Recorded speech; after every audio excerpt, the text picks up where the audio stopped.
The gunshot shattered the morning silence before Lena could finish pouring coffee. Glass exploded across her kitchen as she threw herself over the twins, their screams piercing her heart. 5 years. 5 years of hiding, of building a quiet life in a town no one cared about. 5 years of believing she'd escaped Marco DeLuca's world. But the past doesn't forget, and neither does the most dangerous man she ever loved.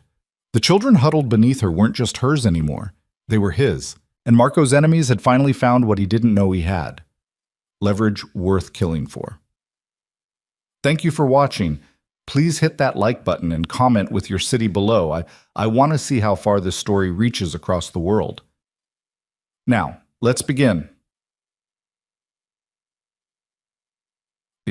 The diner smelled like burnt coffee and broken dreams, same as it had for the past 3 years. Lena Harper moved between tables with practiced efficiency, her blonde hair pulled back in a ponytail that had seen better days, her smile automatic and paper-thin. She'd learned to be invisible here in Millbrook, Kansas, a town so small it didn't even warrant a dot on most maps. That invisibility had kept her alive. "More coffee, hun?" she asked the truck driver at table 4, already tilting the pot before he could answer.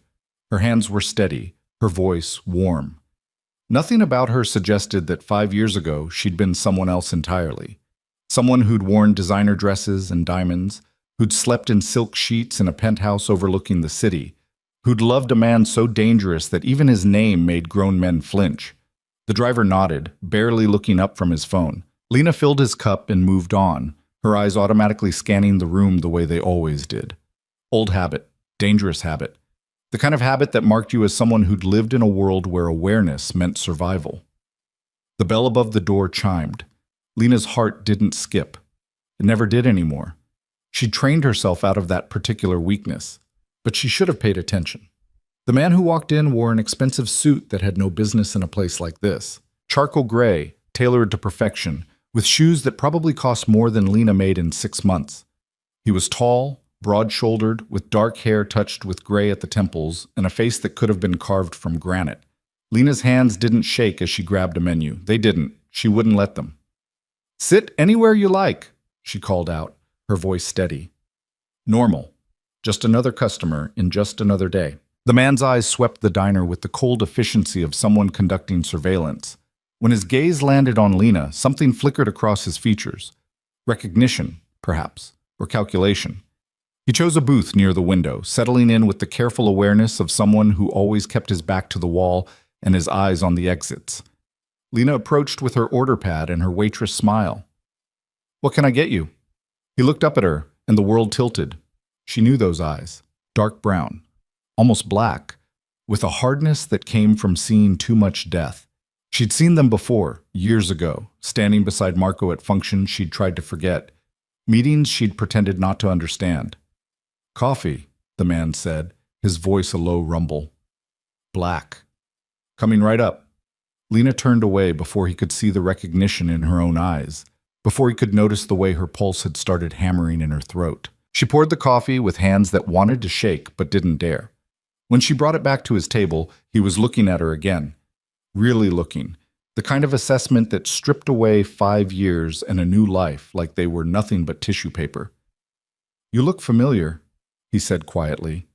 It wasn't a question. "I get that a lot." Lena set the cup down carefully. "People say I have one of those faces." "No."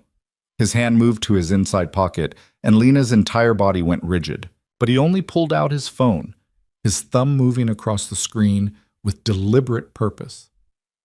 "I don't think that's it." Lena didn't run. Running would confirm what he was clearly beginning to suspect. Instead, she smiled that bland waitress smile and said, "Let me know if you need anything else."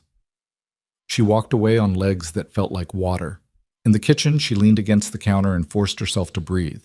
It was fine. She was being paranoid. Even if he did recognize her, even if he was one of Marco's men, what were the odds he'd actually... Her phone buzzed in her apron pocket. A text from her neighbor, Mrs. Chen, who watched the twins after school. "Strange car parked across from your house. Black sedan. Been there for an hour." The coffee pot slipped from Lena's fingers and shattered against the floor. "Jesus, Lena," her manager, Stan, barked from the grill. "You okay?" She wasn't. She would never be okay again. I'm sorry. I have to go. Lena was already yanking off her apron, her hands moving on autopilot. Family emergency. You can't just... But Lena was already gone, bursting through the back door into the alley where her ancient Honda sat rusting in the Kansas sun. Her hands shook as she jammed the key into the ignition, her mind racing faster than her heart. The twins. Ethan and Emma. 5 years old, with Marco's dark eyes and her blonde hair, living proof of a life she'd tried to erase. They'd be getting home from kindergarten soon, bouncing through Mrs. Chen's door with their backpacks and their laughter and their beautiful, dangerous ignorance of who their father really was, what he was, what his world would do to them if it ever found out they existed. Lena's car screamed out of the parking lot, gravel spitting under her tires. In a rearview mirror, she saw the man from the diner step out of the building, phone pressed to his ear, watching her leave. Her entire body went cold. She drove too fast through streets she knew by heart, past the post office and the shuttered movie theater and the elementary school where the twins learned their ABCs. Millbrook streamed past her windows like a dying dream, this little town that had been her sanctuary and her prison for 5 long years. The black sedan was exactly where Mrs. Chen had said it would be, parked across the street from her tiny rental house, dark windows reflecting the afternoon sun like dead eyes. Lena pulled into her driveway with her heart in her throat. The twins. She ran for Mrs. Chen's door, not caring about the car, not caring about being seen. The door swung open before she could knock, and Mrs. Chen stood there with her kind, weathered face creased with worry. Lena, what's wrong? You look... Where are they? Lena pushed past her into the small, cluttered living room. Where are my babies? In the backyard, playing. Mrs. Chen touched her arm gently. Lena, what's happening? That car... But Lena was already moving, through the kitchen and out the back door where Ethan and Emma were building a castle in the sandbox, their dark heads bent together in concentration. They looked up when they heard her, their faces lighting up with identical smiles that broke her heart every single day. Mommy! Emma scrambled up, sandbox dirt cascading from her dress. Look what we made! It's a fortress, Ethan added proudly, still crouched by his creation. With a moat and everything. Lena dropped to her knees and pulled them both into her arms, holding them so tight they squirmed in protest. They smelled like sunshine and graham crackers and innocence, and she wanted to freeze this moment forever, to keep them in this safe, small world where the worst thing that could happen was a scraped knee or a lost toy. Mom, you're squishing us, Emma giggled. Sorry, baby. Lena forced herself to let go, to smooth Emma's hair and brush dirt from Ethan's cheek. Listen, we need to go home now, okay? We're going to pack some bags and take a little trip. A trip? Ethan's eyes went wide. Where? Somewhere fun, Lena lied, her smile bright and brittle as glass. It's a surprise. Mrs. Chen appeared in the doorway, her expression troubled. Lena, if you're in some kind of trouble, we're fine, Lena said, taking each twin by the hand. Thank you for watching them. I'll explain later, I promise. She wouldn't. There would be no later, no explanation, no goodbye. By this time tomorrow, they'd be gone, swallowed up by another anonymous town in another forgettable state, starting over with new names and new stories and the same crushing fear that never, ever went away. The twins chattered as they crossed back to their own house, oblivious to the terror clawing at Lena's chest. She kept them close, her body between them and the street, between them and the black sedan that still sat there like a patient predator. Inside, she moved with controlled panic. Ethan, Emma, go to your room and grab your favorite toys. Just a few, okay? We're going on an adventure. What kind of adventure? Emma wanted to know. The best kind. Now scoot. They scattered, their footsteps thundering up the narrow stairs, and Lena went to the kitchen. Her emergency bag was hidden in the false bottom of the pantry. Cash, documents, prepaid phones. She'd kept it packed for 5 years, praying she'd never need it. Her hands were pulling out the bag when the knock came at the front door. Lena froze. 3 sharp raps, authoritative and final as a death sentence. Mommy, Ethan called from upstairs. Someone's at the door. Stay in your room. Lena's voice came out sharper than she intended. She took a breath, forced calm into her tone. Just keep packing, baby. Mommy will handle it. Another knock, harder this time, insistent. Lena moved to the window and looked out through the edge of the curtain. The man from the diner stood on her porch, his expensive suit incongruous against the peeling paint and sagging steps. He stood with the patience of someone who knew she was watching, who knew she had nowhere to run. Behind him, in the street, the black sedan's door opened. Two more men emerged, both wearing the kind of casual clothes that didn't quite hide the weapons underneath. They'd found her. After 5 years of running, of hiding, of building a life from nothing, Marco DeLuca's world had found her. Lena's hand went to her phone. Who could she call? The police? And tell them what? That her ex-boyfriend's criminal organization had tracked her down? That the father of her children, the father they'd never met, was a man so dangerous that even cops looked the other way when his name came up?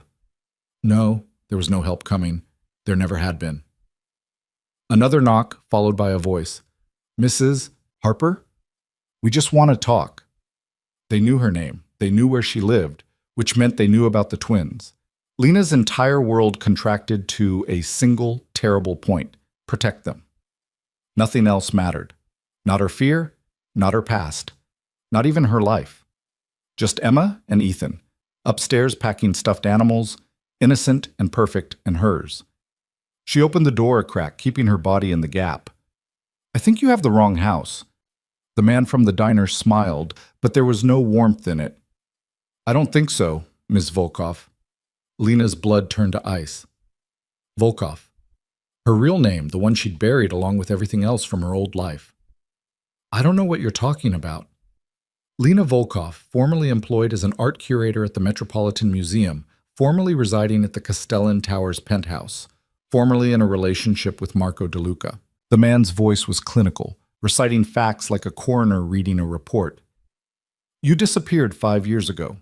Mr. DeLuca has been looking for you. I don't know any Marco DeLuca. Really? The man pulled out his phone, turned it to show her the screen. It was a photograph, 5 years old, of Lena in a red dress standing beside a man whose face could stop hearts. Marco, younger, but no less dangerous, his arm around her waist, both of them smiling at some charity gala she barely remembered. Because this looks a lot like you. Lena's throat closed. That was a long time ago. Mr. DeLuca would very much like to speak with you. He has questions. Tell Mr. DeLuca I have nothing to say to him. I don't think you understand. The man's voice dropped, taking on an edge that made Lena's skin crawl. This isn't a request. There's a car waiting. You can come willingly, or we can make this difficult. Mommy? Emma's voice drifted down from upstairs. Are we ready to go yet? The man's eyes shifted, looking past Lena into the house, and something changed in his expression. Calculation, recognition, horror, maybe, or triumph. Lena couldn't tell which. You have children, he said slowly. They're not your concern. How old? Lena's hand tightened on the doorframe. Leave, now. But the man was already doing math in his head, already counting backward from the date she'd disappeared, already realizing what it meant. His eyes widened fractionally. Mr. DeLuca doesn't know, does he? I said leave. Jesus Christ. The man took a step back, and for the first time, Lena saw something like fear cross his features. He doesn't know he has... Lena slammed the door in his face and threw the deadbolt. Her hands were shaking now, her whole body trembling with adrenaline and terror. Upstairs, the twins were calling for her, their voices bright with excitement about their imaginary adventure. She had maybe 5 minutes before the men outside decided to stop being polite. Lena ran for the stairs. Ethan, Emma, we're leaving right now. She burst into their room to find them surrounded by toys and clothes, their little faces scrunched in concentration as they tried to fit everything into their small backpacks. They looked up at her, startled by her tone. But Mommy, we're not done. That's okay, baby. We'll buy new things. Lena grabbed the bags, threw in a few more items at random. Come on, right now. Are you mad at us? Ethan's lower lip trembled. No, sweetheart, never. Mommy just needs you to be very brave right now, okay? Lena knelt down, looking into their faces, Marco's eyes, her nose, a blend of genetics that told a story she'd tried to rewrite. Can you do that for me? They nodded, sensing her fear even if they didn't understand it. Good. We're going to go out the back door very quietly, and we're going to get in the car. No talking, no questions. Just like a game, okay? Like hide and seek, Emma whispered. Exactly like that. Lena took their hands and moved toward the stairs, her mind racing. The back door led to the alley behind the house. If she could get to the car, if she could get them on the road before the men realized, the sound of breaking glass exploded from downstairs. Lena's blood froze. They weren't waiting anymore. She reversed direction, pulling the twins back into their room. Under the bed, now, both of you. Mommy, now. Heavy footsteps sounded on the stairs, multiple sets moving with military precision. Lena shoved the twins under the bed and turned to face the door, her heart hammering so hard she thought it might break through her ribs.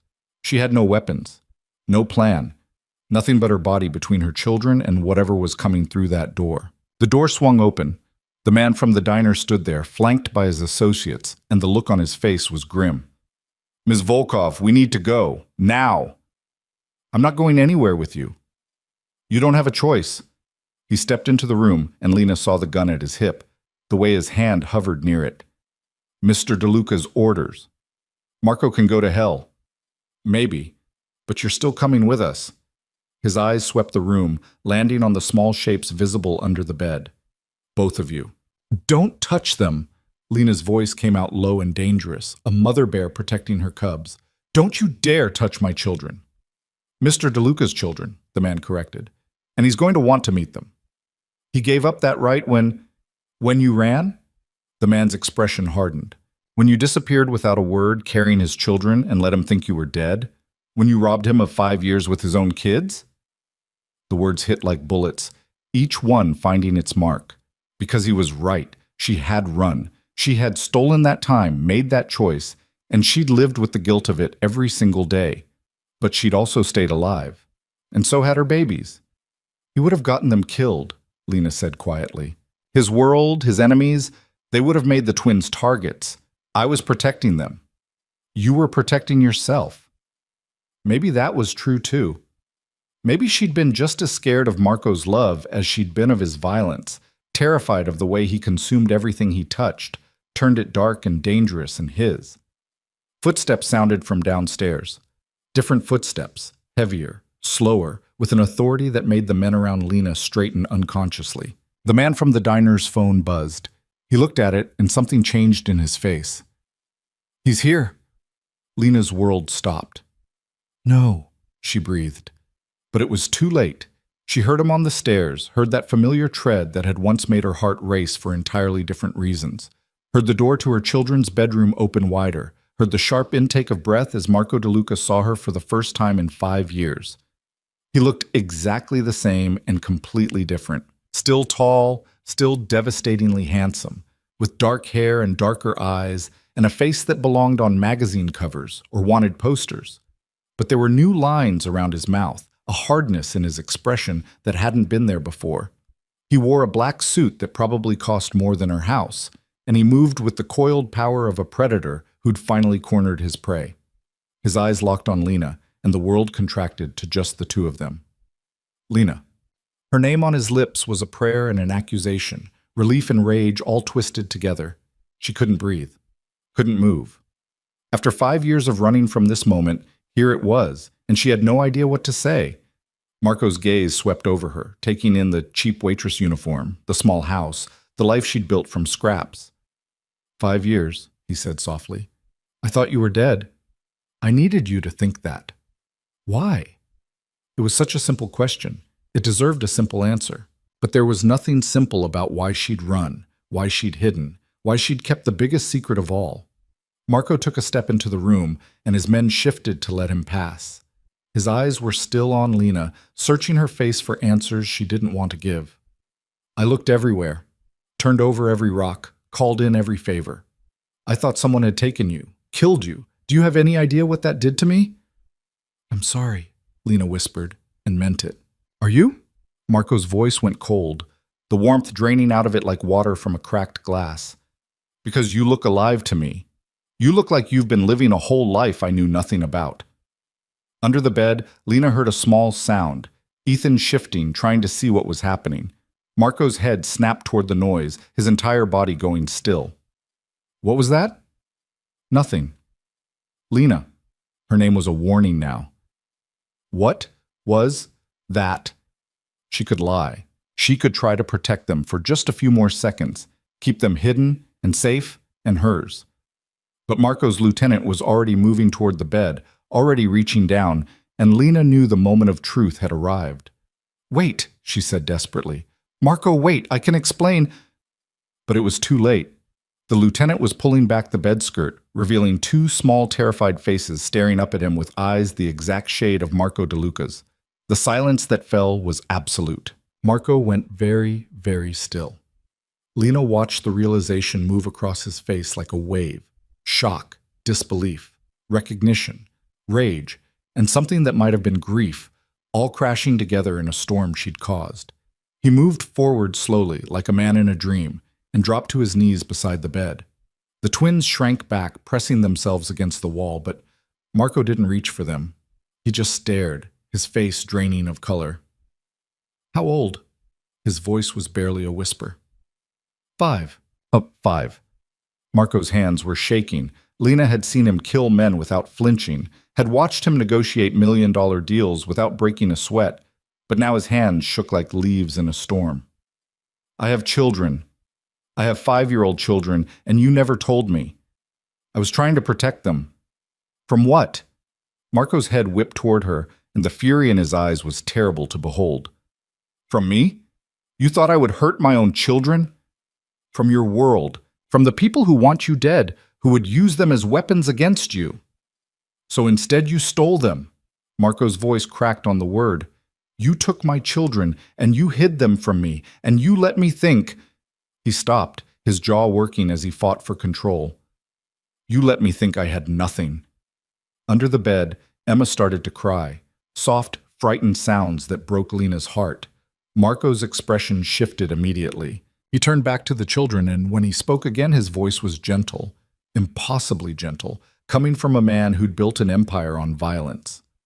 Hey, he said softly, it's okay. I'm not going to hurt you. Who are you? Ethan demanded, his small voice trying so hard to be brave. Marco looked at Lena, a question in his eyes that she had no idea how to answer. What was she supposed to say? How did you tell your 5-year-old children that the stranger in their bedroom was their father, that he was dangerous and powerful and had every right to be furious at the life they'd been denied? This is Marco, Lena said finally, her voice breaking. He's your father. The twins stared at Marco with identical expressions of confusion and fear. Emma's crying got louder. Ethan pressed closer to his sister, protective even at 5 years old. Marco's face did something complicated. I'm your dad, he said, testing out the word like it was foreign. I didn't know about you, but I'm here now. We don't have a dad, Emma sobbed. Mom said he went away. I did, Marco said, his eyes never leaving theirs. But I'm back, and I'm not going anywhere ever again. It was a promise and a threat, directed at the children and at Lena in equal measure. Lena felt her carefully constructed world crumbling around her. 5 years of running, of hiding, of building a safe life in the shadows. All of it was dust now. Marco had found them, and Marco never let go of what was his. Please, she said quietly. Can we talk? Alone? Marco stood slowly, his movements careful, like he was afraid of spooking the children, or maybe afraid of what he might do if he moved too quickly. Get them out from under there. We're leaving. We're not going anywhere with you. Yes, Marco said, his voice hard as iron. You are. All 3 of you, because every enemy I have now knows about them. He gestured toward the twins. My lieutenant recognized you at a diner this morning. By now, word will have spread. Your faces are probably already being circulated. So you can come with me willingly, where I can protect you, or you can stay here and wait for the people who want me dead to show up and use my children as leverage. Lena's blood ran cold because she knew he was right. The moment Marco's world learned about the twins, they'd become the most valuable targets on the planet. Every rival, every enemy, every ambitious lieutenant looking to take Marco down would see 2 small children as the perfect weakness to exploit. She'd kept them safe by keeping them secret, but that secret was out now, and there was no putting it back. How do I know you won't hurt them? Lena asked. Marco's expression was almost pitying. Because they're mine. I would burn the world down before I let anyone harm my children. Even you should know that. He was right. Whatever else Marco DeLuca was, criminal, killer, monster, he was loyal to his own with a ferocity that bordered on religious, and now the twins were his own. Lena knelt beside the bed, looking at her baby's frightened faces. Come on out, sweethearts. It's okay. They crawled out slowly, staying close to Lena, eyeing Marco with suspicion. He looked down at them, and Lena saw his throat work as he swallowed hard. They look like you, he said hoarsely. They have your eyes. Yeah. Marco crouched down again, bringing himself to the twins' eye level. What are your names? Ethan and Emma looked at Lena for permission. She nodded, her heart in her throat. I'm Ethan, her son said quietly. This is Emma. Ethan and Emma, Marco repeated like he was memorizing the syllables. Those are good names. Mom picked them, Emma offered, still clinging to Lena's leg. She did a good job. Marco's smile was painful to witness. Do you know what a dad is supposed to do? They shook their heads. A dad is supposed to protect his kids, keep them safe, make sure nothing bad ever happens to them. Marco's voice was steady, but Lena could see the emotion roiling beneath the surface. I didn't get to do that for 5 years, but I'm going to do it now. Is that okay? Ethan considered this with the gravity of someone much older. Are you really our dad? I am. Where have you been? The question hung in the air like an accusation. Marco's eyes flicked to Lena, and the look in them made her want to disappear. I didn't know about you, he said carefully, but I do now, and I'm not going to miss any more. We have to pack, Emma said suddenly, remembering their interrupted adventure. We're going on a trip. That's right, Marco agreed. We're all going on a trip, somewhere safe. He stood, offering his hand to Lena. She stared at it for a long moment. That hand that had held her, hurt others, built an empire of blood and money. Taking it meant accepting his protection. It meant walking back into the world she'd fled. But what choice did she have? Lena took his hand and Marco pulled her to her feet. His grip was firm, possessive, and when he looked at her, she saw everything they'd been and everything she'd destroyed by running. We need to talk, he said quietly, about a lot of things. I know. But first, we get them somewhere safe. Marco turned to his men. Vittorio, bring the car around. Marco, wait outside. I want a perimeter on this house until we're clear. His lieutenant nodded and stepped out, phone already in hand. The other men followed, leaving Marco and Lena alone with the twins. I have a place upstate, Marco said. Secure, no one knows about it except my most trusted people. We'll go there until I can assess the situation. And then what? And then we figure out what happens next. Marco's jaw tightened. You and I are going to have a very long conversation about the last 5 years. I know. I'm so angry with you right now, I can barely see straight. I know that too. Marco took a breath, visibly fighting for control. But we do this for them. Whatever's between us, we don't let it touch them. Agreed? Lena nodded, relief flooding through her. Agreed. The twins were watching this exchange with wide eyes, trying to understand the currents flowing between the adults. Marco noticed and softened his expression. Who wants to ride in a really cool car? He asked them. That got their attention. How cool? Ethan asked cautiously. The coolest? It has screens in the back and buttons that do all sorts of things. Despite everything, Emma's face lit up. Can I push the buttons? You can push all the buttons you want. Just like that, he'd won them over. Lena watched Marco charm her children with the same effortless charisma he'd used on her 5 years ago, and her heart twisted with a complicated mix of emotions she couldn't begin to name. They gathered the twins' things quickly. Marco moved through the house with professional efficiency, his eyes cataloging every detail of the life Lena had built. She could see him noting the threadbare furniture, the bills on the counter, the photographs of the twins that didn't include him. You struggled, he said quietly, finding her in the hallway. It wasn't a question. We managed. You should have told me. I would have... What? Sent money? Shown up with your world and your enemies and your violence? Lena shook her head. I made a choice, Marco. Maybe it was the wrong one, but I made it to keep them safe. Safe, Marco repeated, his voice bitter. Look where that got you, living in a town that doesn't even have a stoplight, working yourself to death in a diner, raising our children alone. That's not safe, Lena. That's just slow suffering. Maybe he was right. Maybe all her running had just been another kind of prison. The car was waiting outside, a black SUV with tinted windows and enough armor to survive a small war. Marco's men formed a protective cordon as they hustled the twins into the back seat. Emma and Ethan climbed in with wide eyes, already reaching for the screens Marco had promised. Lena started to follow, but Marco caught her arm.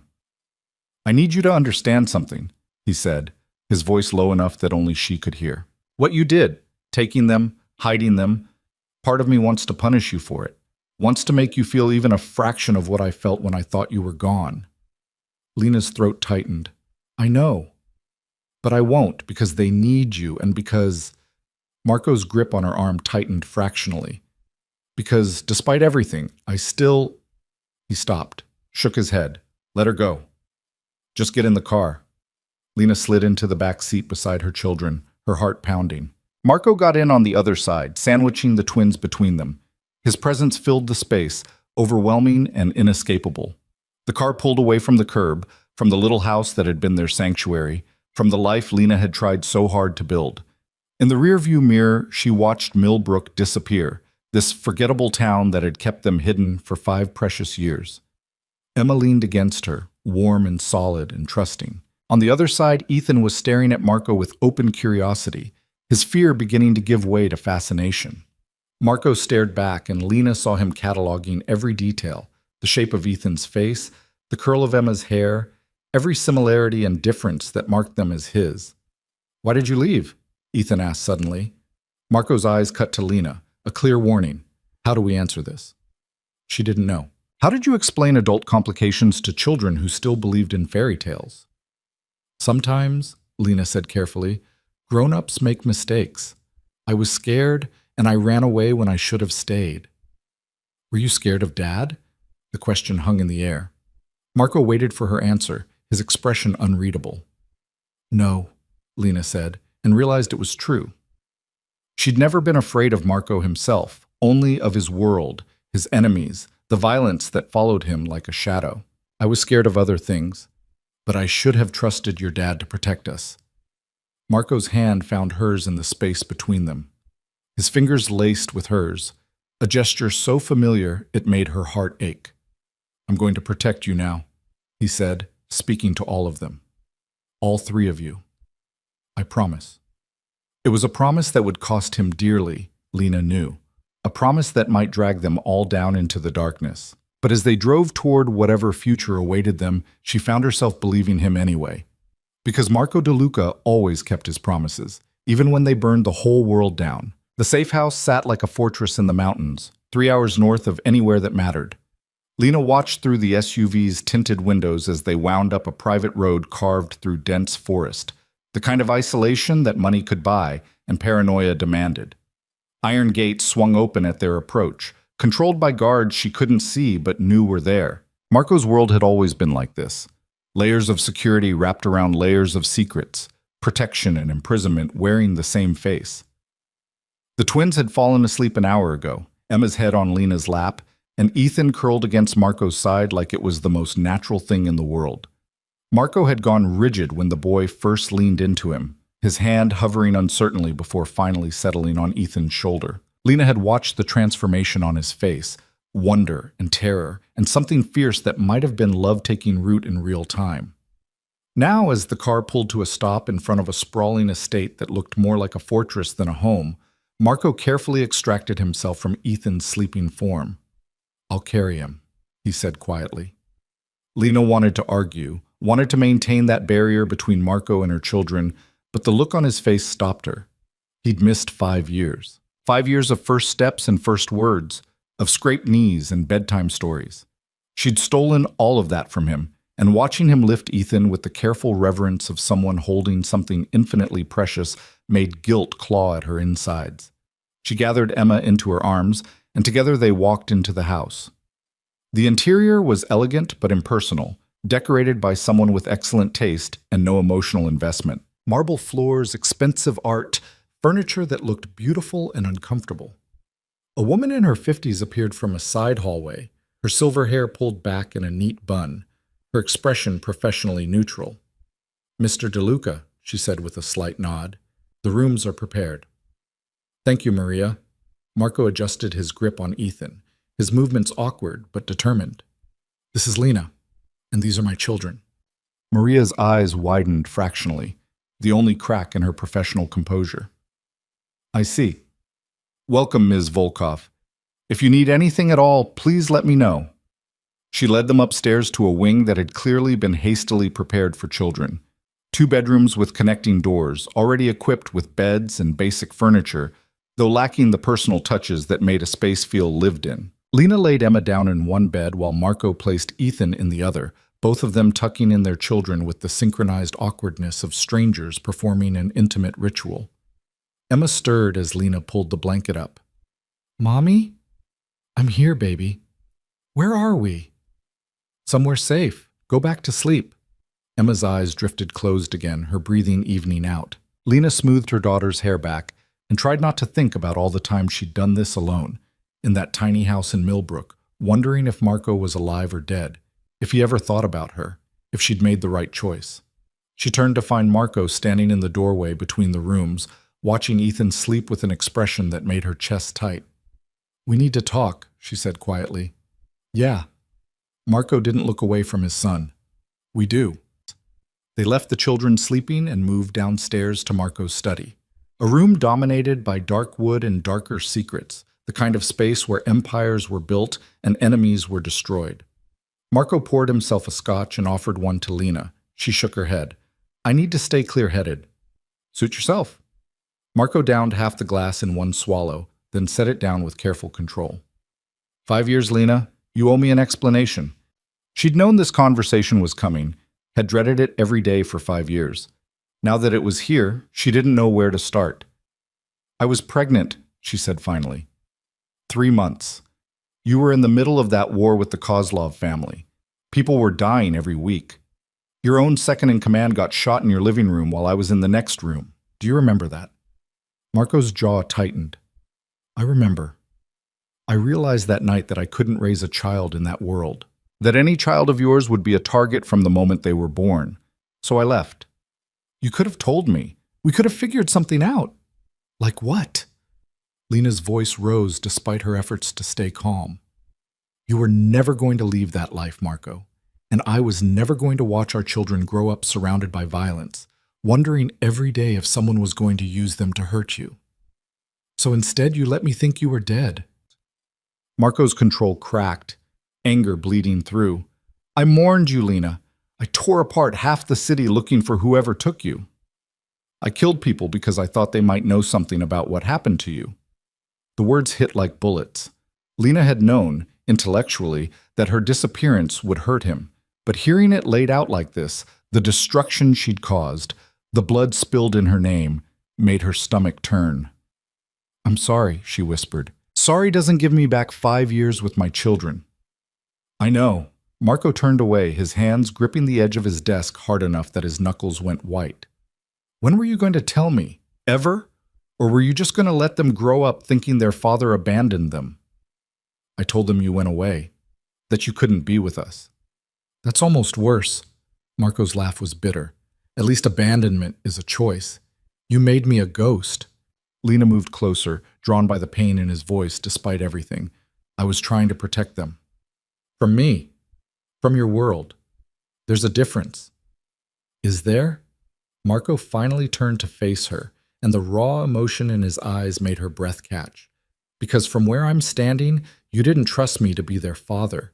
You didn't believe I could keep them safe." "You couldn't," Lena said gently. "Not in that life." "You know I'm right, Marco. You know what would have happened if the Kozlovs or the Bratva or any of your other enemies found out you had children? They would have become weapons against you. And now they know anyway, because you got careless." The accusation stung because it was true. 5 years of careful hiding, undone by a cup of coffee in the wrong diner. "What happens now?" Lena asked. Marco drained the rest of his scotch. "Now I deal with the threat. Every family, every organization, every small-time operator who might think my children are an opportunity, they need to understand what happens if they even look at Ethan and Emma wrong. You're going to start a war. I'm going to prevent one. Marco's voice went cold, taking on the edge that meant he'd already made his decision. I'll send out word through the usual channels. My children are under my protection. Anyone who harms them, threatens them, or uses them in any way dies. Not just them, their families, their associates, everyone they've ever cared about. Scorched earth. Lena's blood ran cold. This was the Marco she'd run from, the one who solved problems with violence, who saw the world in terms of threats and assets, who would burn everything down to protect what was his. But he was also the only thing standing between the twins and a world full of people who would exploit them without hesitation. How long do we have to stay here? She asked. As long as it takes to make the message stick. A few weeks, maybe more. Marco moved to the window, looking out at the grounds. They'll need guards. Full-time protection even after we leave here. School will have to be private, vetted. Every person who comes into contact with them will be background checked. That's not a life, that's a prison. That's reality. Marco's reflection in the window was hard, uncompromising. You wanted to protect them from my world? Well, they're in it now. This is what protection looks like. Lena sank into one of the leather chairs, exhaustion crashing over her. They're going to hate this. They're 5. They'll adapt. Marco turned back to her. You're the one who's going to struggle. He was right. The twins had each other, had the resilience of children who didn't fully understand the danger. But Lena had spent 5 years building a life of careful anonymity, and now she was back in the spotlight of Marco's world, exposed and vulnerable. I need your promise, she said suddenly. What kind of promise? That you won't shut me out. That I'm still their mother, no matter what happens between us. Lena's voice shook. I know I don't have the right to ask for anything, but I'm asking anyway. Don't take them from me, Marco. Please. Something in Marco's expression softened. He crossed the room and knelt in front of her chair, bringing them eye to eye. This close, she could see the lines that 5 years had etched around his eyes, the silver threading through his dark hair. He'd aged, and she wondered how much of that was her fault. I'm not going to take them from you, he said quietly. Whatever else I am, I'm not cruel enough to do that. They need you. And I need... He stopped, his jaw working. I need to figure out how to be their father. I don't know how to do this, Lena. I don't know how to be what they need. The vulnerability in his voice cracked something open inside her. This was the Marco she'd fallen in love with, the one who showed her his uncertainties in the quiet moments, who let her see beneath the armor. You start by being there, Lena said softly.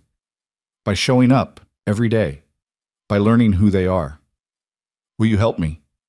It was such a simple question, but it carried the weight of everything unspoken between them. Helping him meant staying close, meant building something that looked like co-parenting, meant navigating the complicated territory between their past and whatever future they might have. Yes, Lena said, I'll help you.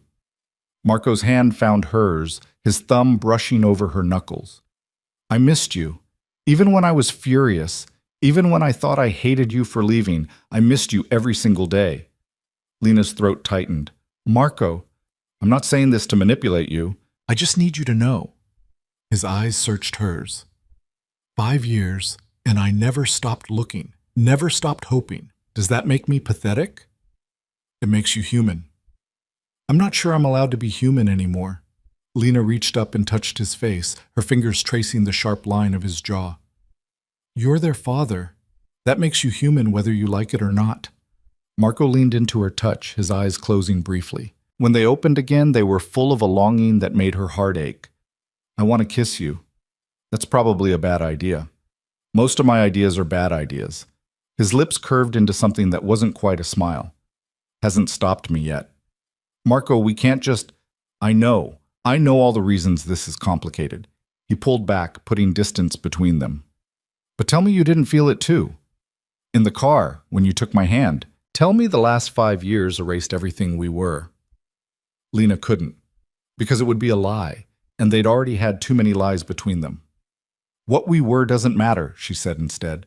What matters is figuring out how to do this for them. You're right.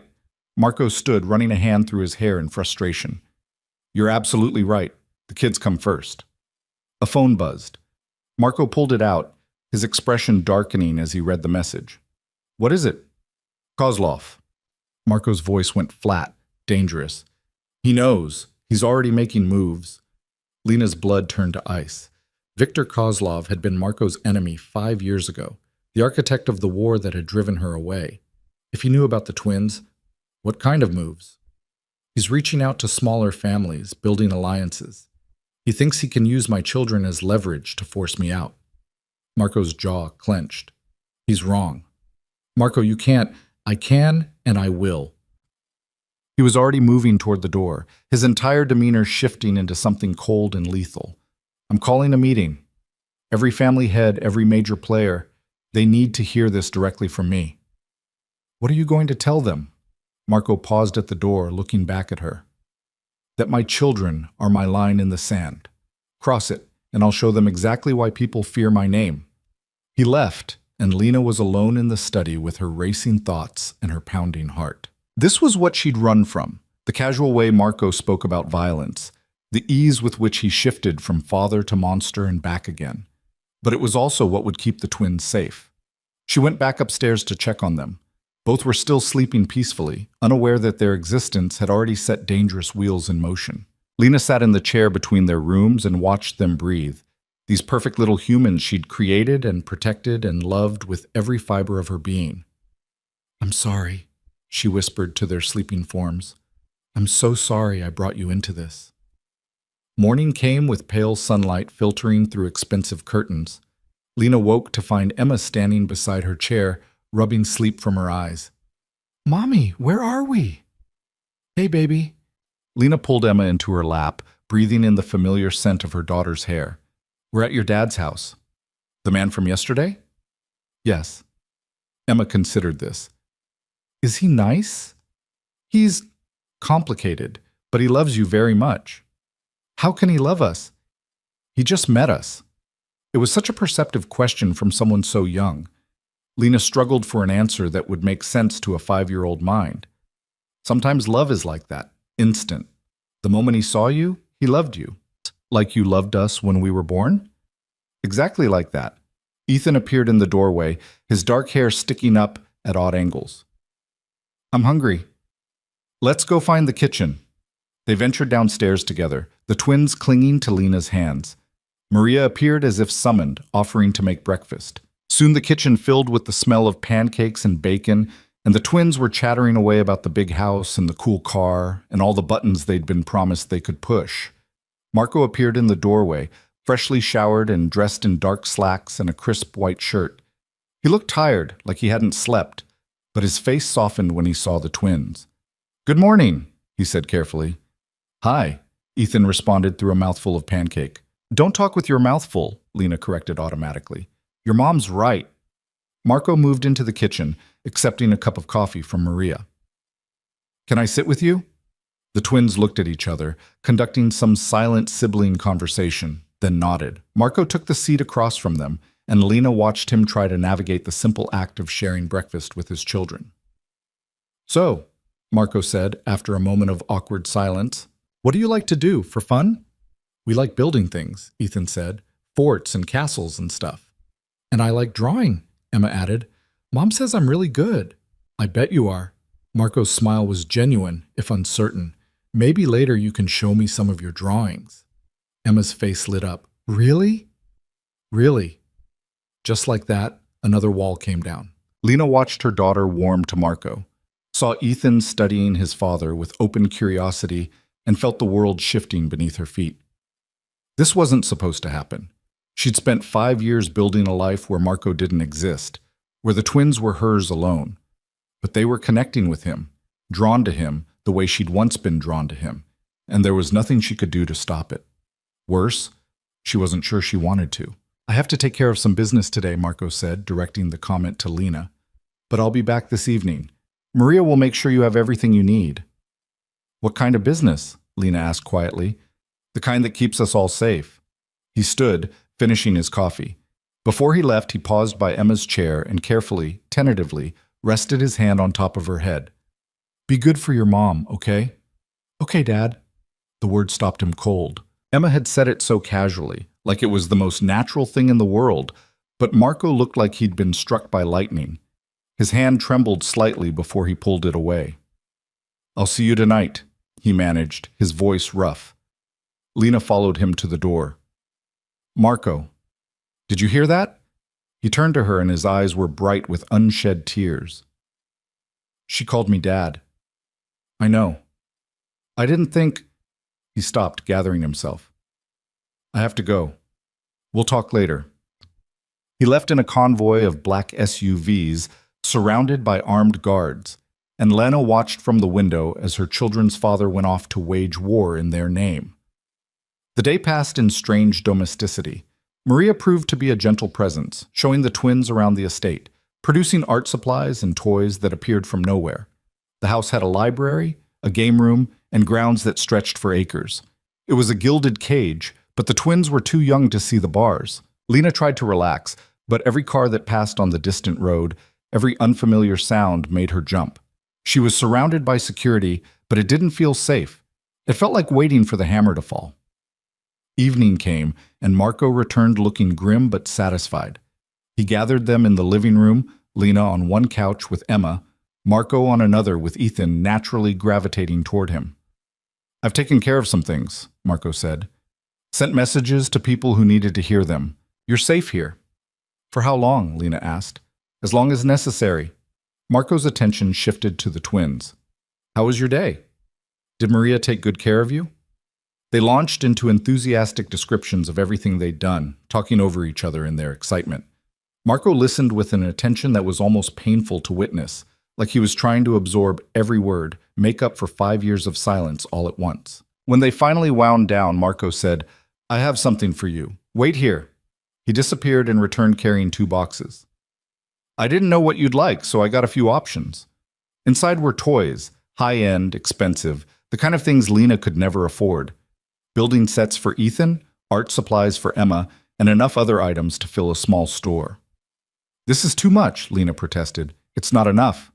Marco's voice was firm. I have 5 years of birthdays and Christmases to make up for. This is just a start.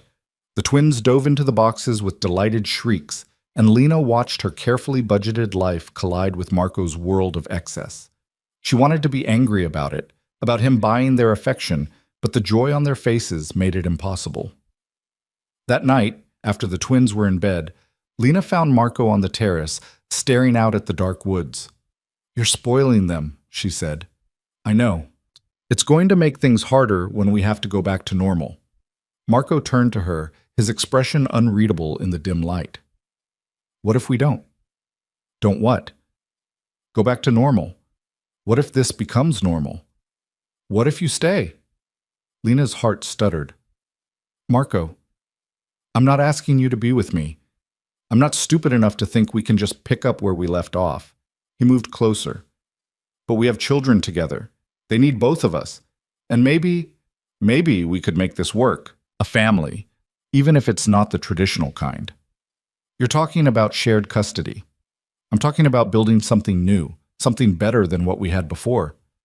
Marco's hand found hers in the darkness. I'm talking about being parents together, even if we're not together. It was a reasonable proposal. Mature, even. Everything Lena should want. So why did it feel like settling for less? I need time to think, she said. Take all the time you need. We're not going anywhere for a while. But even as he said it, Lena's phone buzzed in her pocket. A text from a number she didn't recognize. Congratulations on the twins. Marco must be so proud. It would be a shame if something happened to them. VK, Lena's blood turned to ice. She showed Marco the message, watching his face go dark with rage. Kozlov, he said quietly. He's making his move. What do we do? Marco's hand tightened on hers. We end this, once and for all. And Lena knew that the fragile peace they'd been building was about to shatter. The threat changed everything. Marco's entire security apparatus mobilized within an hour of Kozlov's text, transforming the estate from a sanctuary into a war room. Men appeared from nowhere, hard-faced soldiers who spoke in clipped sentences and carried weapons with casual familiarity. Lena watched from the window as they established perimeters, checked sight lines, installed additional cameras. Her children slept upstairs, innocent and unaware that they'd become the focal point of something deadly. Marco was on his phone, his voice low and furious as he coordinated responses. Lena caught fragments, names she didn't recognize, locations that meant nothing to her, orders delivered with absolute authority. This was the Marco she'd tried to forget, the one who commanded an empire built on violence and fear. But now he was using that power to protect their children, and she couldn't decide if that made him a monster or a hero. "I want eyes on every Kozlov property," Marco said into the phone, pacing the study like a caged predator. "I want to know where Victor is, who he's talking to, what he had for breakfast. And I want a message sent to every family that even thinks about working with him. Anyone who touches my children dies slowly." He hung up and found Lena standing in the doorway. The rage on his face softened fractionally when he saw her. "You should be sleeping," he said, "like I could sleep after that text." Lena moved into the room, wrapping her arms around herself. "He knows where we are, doesn't he?" "Probably." Victor's had years to build his intelligence network. Marco poured himself a drink, his third since the message arrived. "But knowing where we are and getting to us are two different things. This estate is a fortress. He'd need an army to breach it." Does he have an army?" "He's building one." Marco's jaw tightened. "He's been quiet the last few years, letting me think the war was over, but he was just waiting for me to show weakness." "The twins." "The twins," Marco agreed bitterly. "They're the perfect leverage. He kills them, he destroys me, he kidnaps them, he controls me. Either way, he wins." Lena felt sick. "This is what I was trying to avoid. This is exactly why I ran." "I know." Marco set down his glass with careful control. "And you were right. I was too deep in that life to see it clearly. But running isn't an option anymore. Now we fight." "We? I'm not a fighter, Marco. I'm a waitress who can barely afford rent." "You're the mother of my children. That makes you one of the most important pieces on the board." Marco crossed to her, his hands gentle on her shoulders. "I need you to trust me, Lena. Can you do that?" She wanted to say no. Wanted to grab the twins and run again, find another small town, another anonymous life. But Kozlov knew about them now. The secret was out. Running would just make them easier targets. "What's your plan?" she asked. "I'm going to take the fight to Victor before he brings it here." Marco's eyes were hard, determined. "I've called a meeting with the other family heads for tomorrow night. I'm going to make them choose sides, me or Kozlov. The ones who choose wrong won't live to regret it." "That's going to start a war." "We're already in a war. I'm just making it official." Marco's thumb traced her cheekbone, a gesture so familiar it made her heart ache. "I need you to stay here with the twins. Keep them calm, keep them safe. Can you do that?" "What if something happens to you?" "It won't." "Marco, it won't," he repeated more forcefully. "I've survived worse than Victor Kozlov. I'm not leaving my children fatherless, not when I just found them." Lena wanted to believe him, wanted to trust in his strength and his ruthlessness and his absolute conviction. But she'd seen too many bodies, heard too many stories of men who thought themselves invincible right up until the moment they weren't. "Promise me," she said quietly. "Promise me you'll come back." "I promise." Marco leaned down and pressed his forehead against hers, his breath warm on her lips. "Nothing in this world will keep me from them, from you." It wasn't quite a kiss, but it carried the same weight. All the history between them, all the complicated feelings neither of them knew how to name, compressed into that single point of contact. Lena's eyes closed, and for a moment she let herself remember what it felt like to be loved by Marco De Luca. The intensity of it, the consuming certainty that she was the center of his universe. Then he pulled away, and the moment shattered. "Get some sleep," Marco said, his voice rough. "Tomorrow's going to be difficult." He was wrong. Tomorrow started being difficult at 3 a.m, when Emma woke up screaming from a nightmare. Lena ran to her daughter's room, her heart pounding, half expecting to find Kozlov's men already breaching the walls. But it was just Emma, sitting up in bed with tears streaming down her face, her small body shaking with sobs. "Baby, what's wrong?" Lena gathered Emma into her arms, rocking her gently. "There were bad men. Emma hiccuped against her shoulder. They were trying to take us away, and you couldn't stop them. Lena's blood ran cold. Children were intuitive, sensitive to tensions adults thought they hid. Emma might not understand the specifics of their situation, but she felt the danger lurking beneath the surface. It was just a dream, sweetheart. No one's going to take you anywhere. Promise? I promise. Lena held her tighter, whispering reassurances that felt like lies. Mommy's here and your dad is here, and we're going to keep you safe no matter what. Emma's crying gradually subsided, replaced by shaky breaths and small hiccups. Lena was settling her back under the covers when Marco appeared in the doorway, his hair disheveled and his shirt half unbuttoned, like he'd dressed in a hurry. I heard her scream, he said quietly. Is she okay? Nightmare. Lena smoothed Emma's hair back. She's fine now. Marco moved into the room, his movements tentative, like he wasn't sure he had the right to be there. Emma looked up at him with red-rimmed eyes. Dad, will you stay until I fall asleep? The words still hit him like a physical blow. Lena watched Marco struggle to compose himself, saw the fierce love and desperate fear warring across his features. Of course, he said, his voice unsteady. I'll stay as long as you want. He sat on the edge of Emma's bed, and she reached for his hand with the unconscious trust of a child who'd already decided he was safe. Marco held her small hand in his much larger one, and Lena saw him blink rapidly against tears he'd never let fall. Tell me a story? Emma asked, already drowsy again. Marco looked helplessly at Lena. She could see the panic in his eyes. He didn't know any children's stories, hadn't read bedtime tales or learned the rituals of parenthood. Make one up, Lena suggested gently. Tell her about something you loved when you were little. Marco was silent for a long moment, thinking.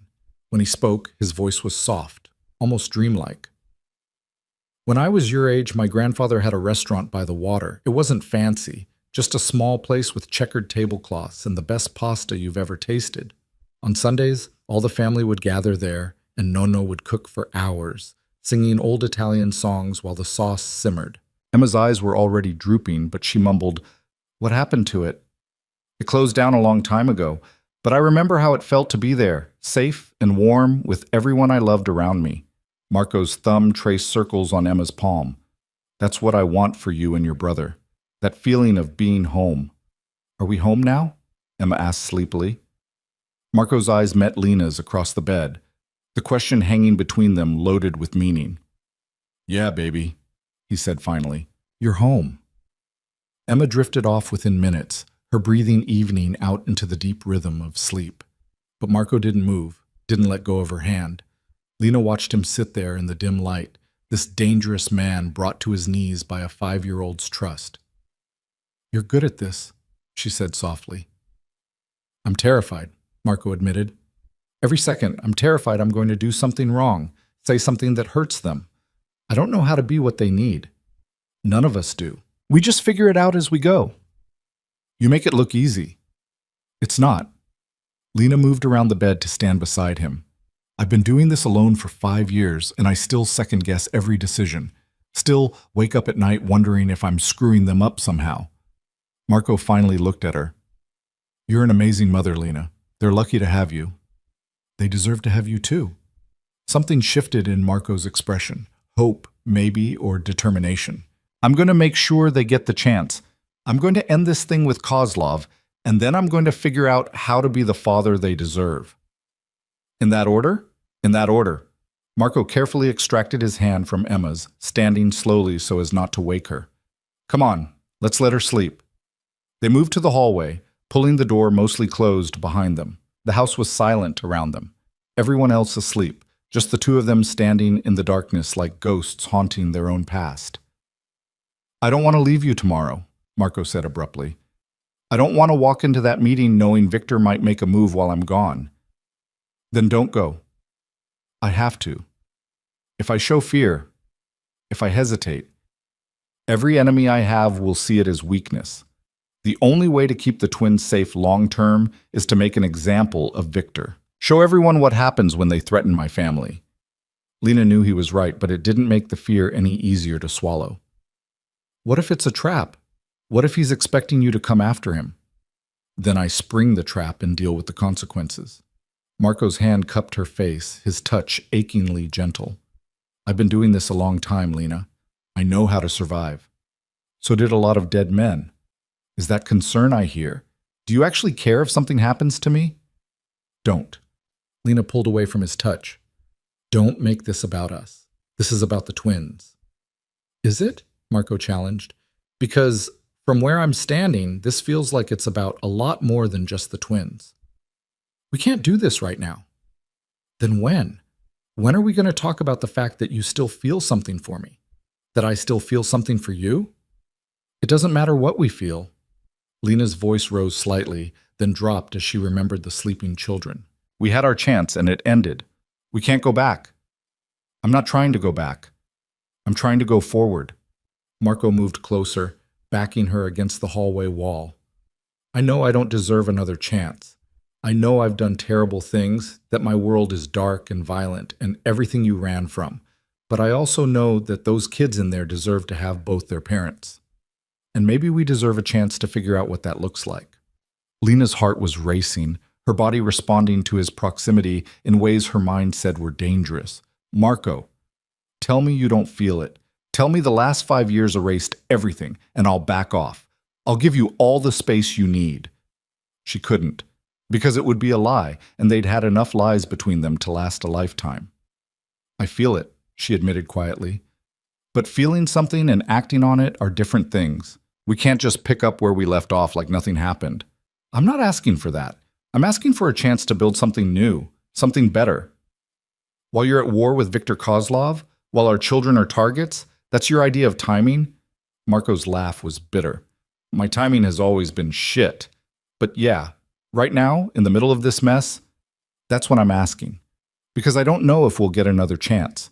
And I'm tired of living with regrets. He was right. Lena had spent 5 years regretting her choices, wondering what might have been if she'd stayed, if she'd fought for them instead of running. Now here he was, offering her exactly what she'd dreamed about in her darkest moments. A second chance, a new beginning. But at what cost? Ask me again when this is over, she said finally. When Victor is dealt with and the twins are safe. When we're not running on adrenaline and fear. Ask me then, and I'll give you an answer. Marco studied her face in the dim light, searching for something she wasn't sure she could give him. Then he nodded slowly. Okay, when this is over. He stepped back, giving her space to breathe. Try to get some sleep. Tomorrow's going to be hard enough without you being exhausted. He left her standing in the hallway, her heart still racing, her mind spinning with possibilities and fears in equal measure. Morning came too soon. Lena woke to find both twins in bed with her, having apparently migrated during the night. They were tangled together like puppies, Emma's arm thrown across Ethan's chest, both of them breathing in peaceful synchronization. She lay there watching them, memorizing every detail, the curve of Emma's cheek, the impossible length of Ethan's eyelashes, the way they fit together like two halves of a whole. When they finally stirred, Lena herded them downstairs for breakfast. Marco was already in the kitchen, dressed in a dark suit that made him look both elegant and dangerous. He'd clearly been up for hours. There were papers spread across the table, his laptop open to what looked like surveillance feeds. Morning, he said, clearing the table quickly as the twins bounded in. How did everyone sleep? We slept with Mommy, Ethan announced. I had a dream about dinosaurs.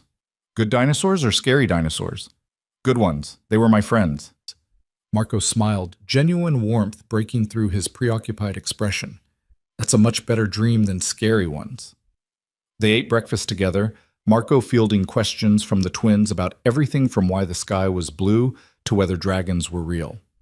He answered with surprising patience, and Lena realized he was memorizing this too, storing away these ordinary moments like treasures against whatever darkness the day might bring. After breakfast, Marco pulled Lena aside while Maria distracted the twins with a nature documentary. The meeting's at 8 tonight, he said quietly. I should be back by midnight at the latest. Should be? Will be, Marco corrected. I'm leaving Vittorio here as head of security. He's been with me for 15 years. I trust him with my life. More importantly, I trust him with yours. What do I tell the twins when they ask where you are? Tell them I have work, Tell them I'll see them tomorrow. Marco's hand found hers, squeezing gently. Keep them inside. Keep them calm.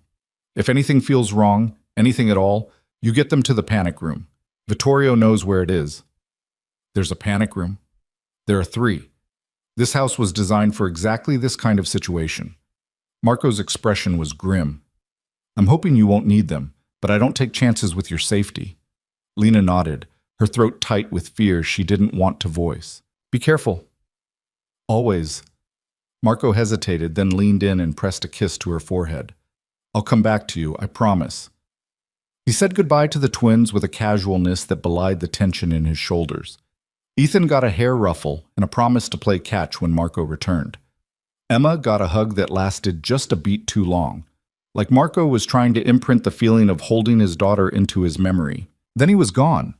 A convoy of SUVs disappearing down the long driveway, and Lena was left with her children and a house full of armed guards and a fear that sat like lead in her stomach. She kept the twins busy all day. They played games, drew pictures, built elaborate structures with blocks that Maria produced from somewhere. Lena read them stories and helped them create an imaginary world where everything was safe and nothing could hurt them. She was performing normalcy, and the twins seemed to buy it, their laughter genuine even if hers was forced. But as the afternoon wore into evening, Lena found it harder to maintain the facade. Every car on the distant road made her jump. Every shadow seemed sinister. The security guards were professional, but their very presence was a reminder of the danger circling them. Dinner was quieter. The twins picked at their food, sensing Lena's tension even if they didn't understand it. When's Dad coming back? Emma asked. Later tonight, baby. After you're asleep. Will he be here when we wake up? Yes, Lena said with more confidence than she felt. He'll be here. She put them to bed at the usual time, reading extra stories and singing extra songs, anything to keep them calm and distracted. Ethan fell asleep quickly, exhausted from the day's activities. But Emma was restless, her dark eyes, Marco's eyes, watching Lena with unsettling perception. Mommy, are you scared? Lena's heart clenched. A little bit, sweetie, but that's okay. Sometimes grown-ups get scared too. What are you scared of? How did she answer that? How did she explain to a 5-year-old that she was terrified of losing the man she'd spent 5 years running from? That she was scared of the violence that defined his world, scared of the enemies who saw their children as weapons, scared of the future that was rushing toward them whether they were ready or not. I'm scared of things changing, Lena said finally. But change isn't always bad. Sometimes it's just scary because it's new. Emma considered this with the gravity of childhood wisdom. Is Dad part of the change? Yes, a big part. I like him, Emma said simply. He makes you smile different. Different how? Like you're happy and sad at the same time. Out of the mouths of babes, Emma had summarized in one sentence what Lena had been struggling to articulate for days. That's very perceptive, baby. Now close your eyes and sleep. Everything will be better in the morning. It was a lie, but a comforting one.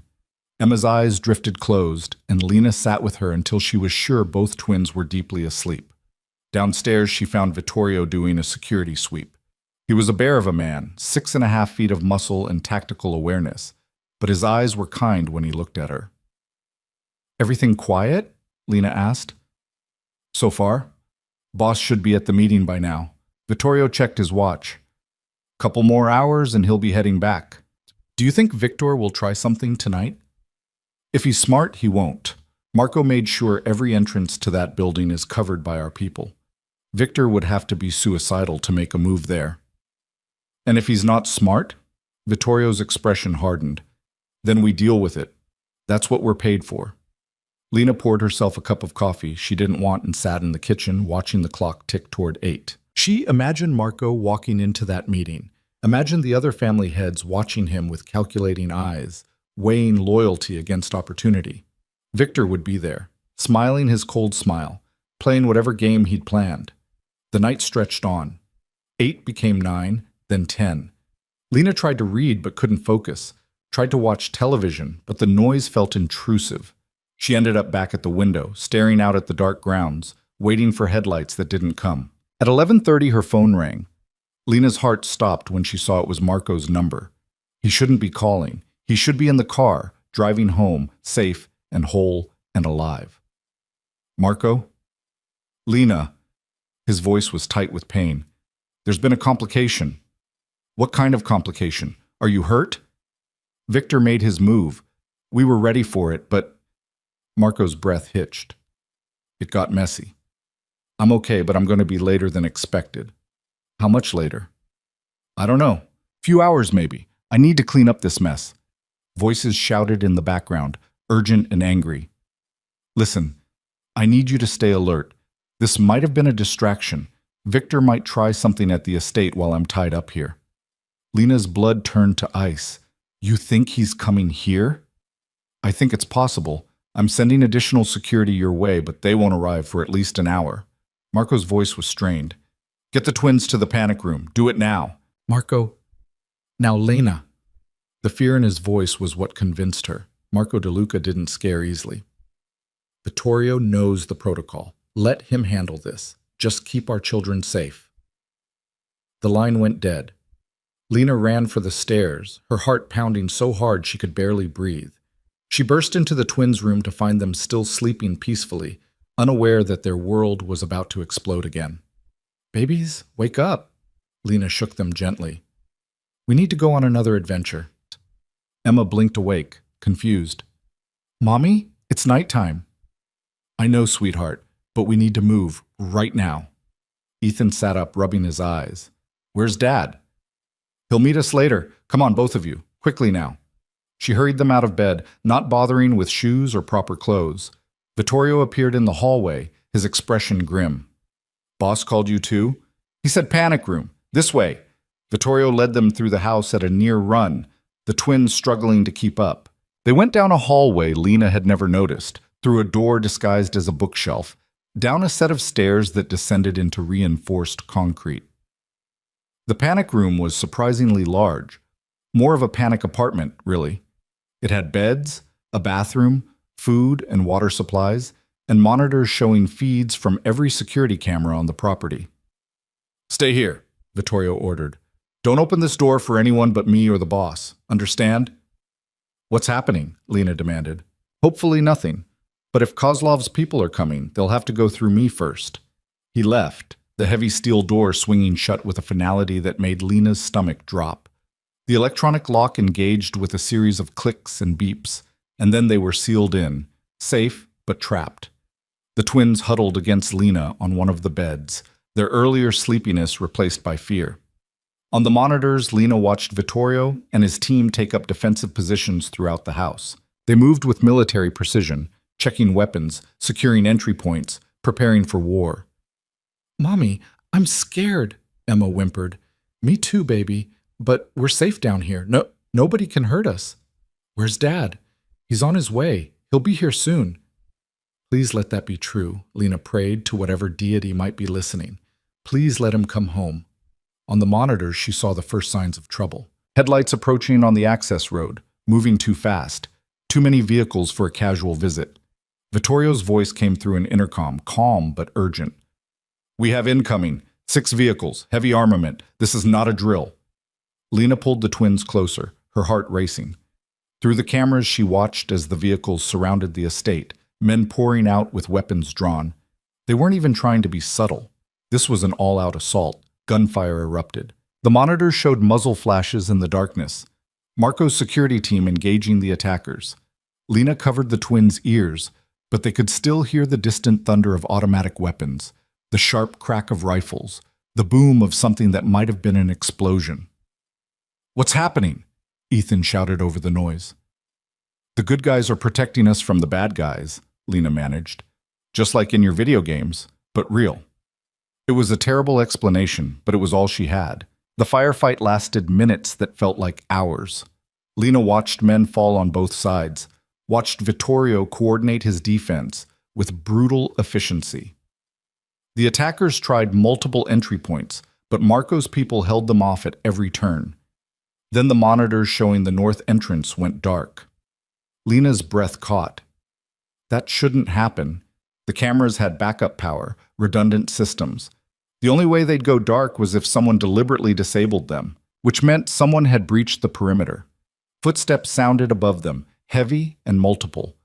The twins pressed against Lena, their small bodies trembling. She held them tight, her eyes fixed on the panic room door, praying it would hold.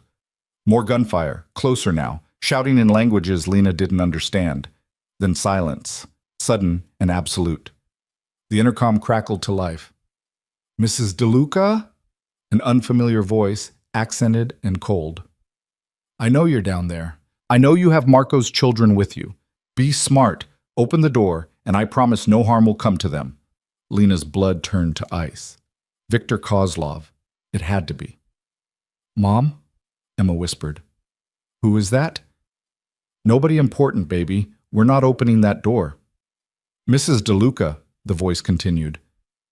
"I have 8 of Marco's men as my prisoners. Open the door in the next 60 seconds, or I start executing them. 1 every 10 seconds until you comply." Lena's hands shook. She didn't know these men, didn't owe them anything, but they were dying to protect her children, and the weight of that was crushing. "Don't do it," Vittorio's voice came through the intercom, weak but determined. "Don't you dare open that door." 45 seconds, Victor said pleasantly. Lena looked at the monitors still functioning. She could see Vittorio on his knees, blood streaming from a head wound, surrounded by armed men. Could see other members of Marco's security team in similar positions. Young men, some barely older than boys, about to die for children they'd never met.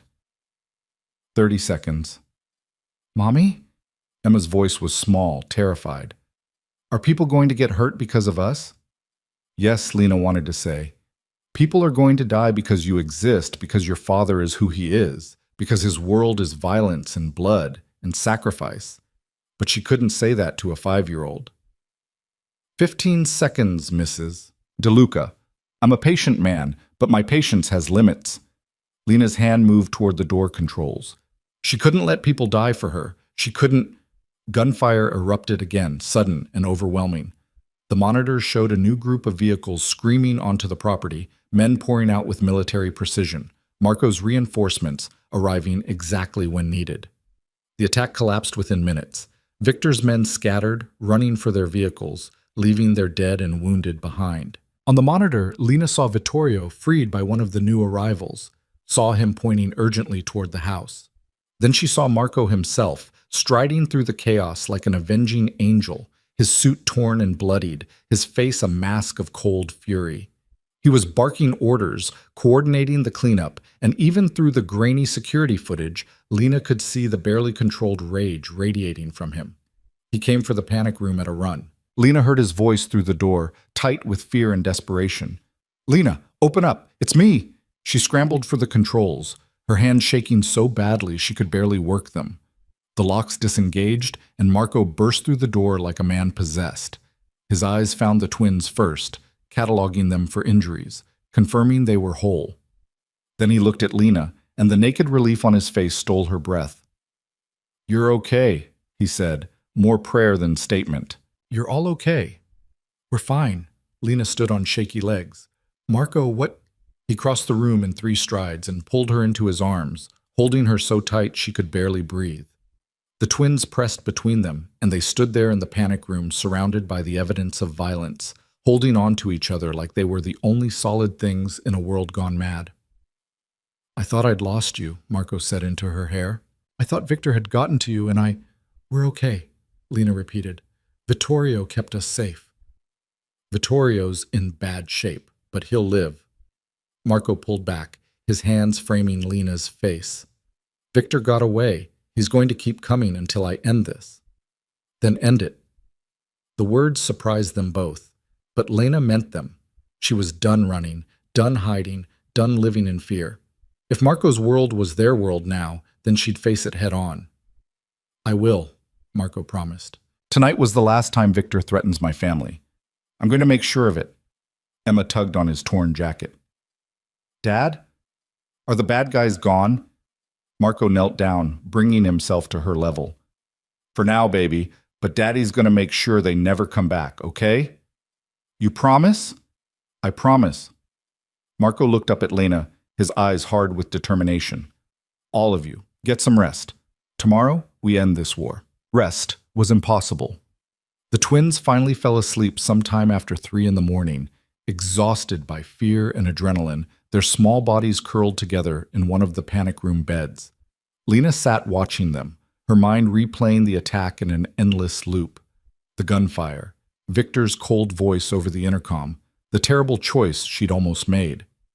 Marco had moved upstairs to coordinate cleanup and security reinforcements, leaving her alone with her thoughts and her sleeping children. When dawn broke pale and cold through the panic room's single reinforced window, Lena found Marco in the main house surveying the damage.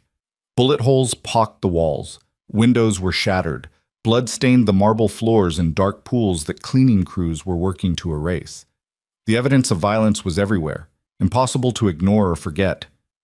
"The twins shouldn't see this," Lena said quietly, making Marco turn. He looked like hell. His face was drawn with exhaustion, a bruise blooming along his jaw, dried blood on his collar. But his eyes were clear, focused, burning with purpose. "They won't. Maria's preparing the West Wing. No damage there. We'll keep them contained until this place is cleaned up." Marco gestured to the destruction around them. "I've got contractors coming in this afternoon. By tonight, you won't be able to tell anything happened." "And Victor?" "Gone to ground. But not for long." Marco's expression hardened. "I've got every asset I have looking for him. He'll surface eventually, and when he does, you'll kill him." It wasn't a question. Marco didn't deny it. "He tried to get to my children. There's no coming back from that." Marco moved closer, his voice dropping.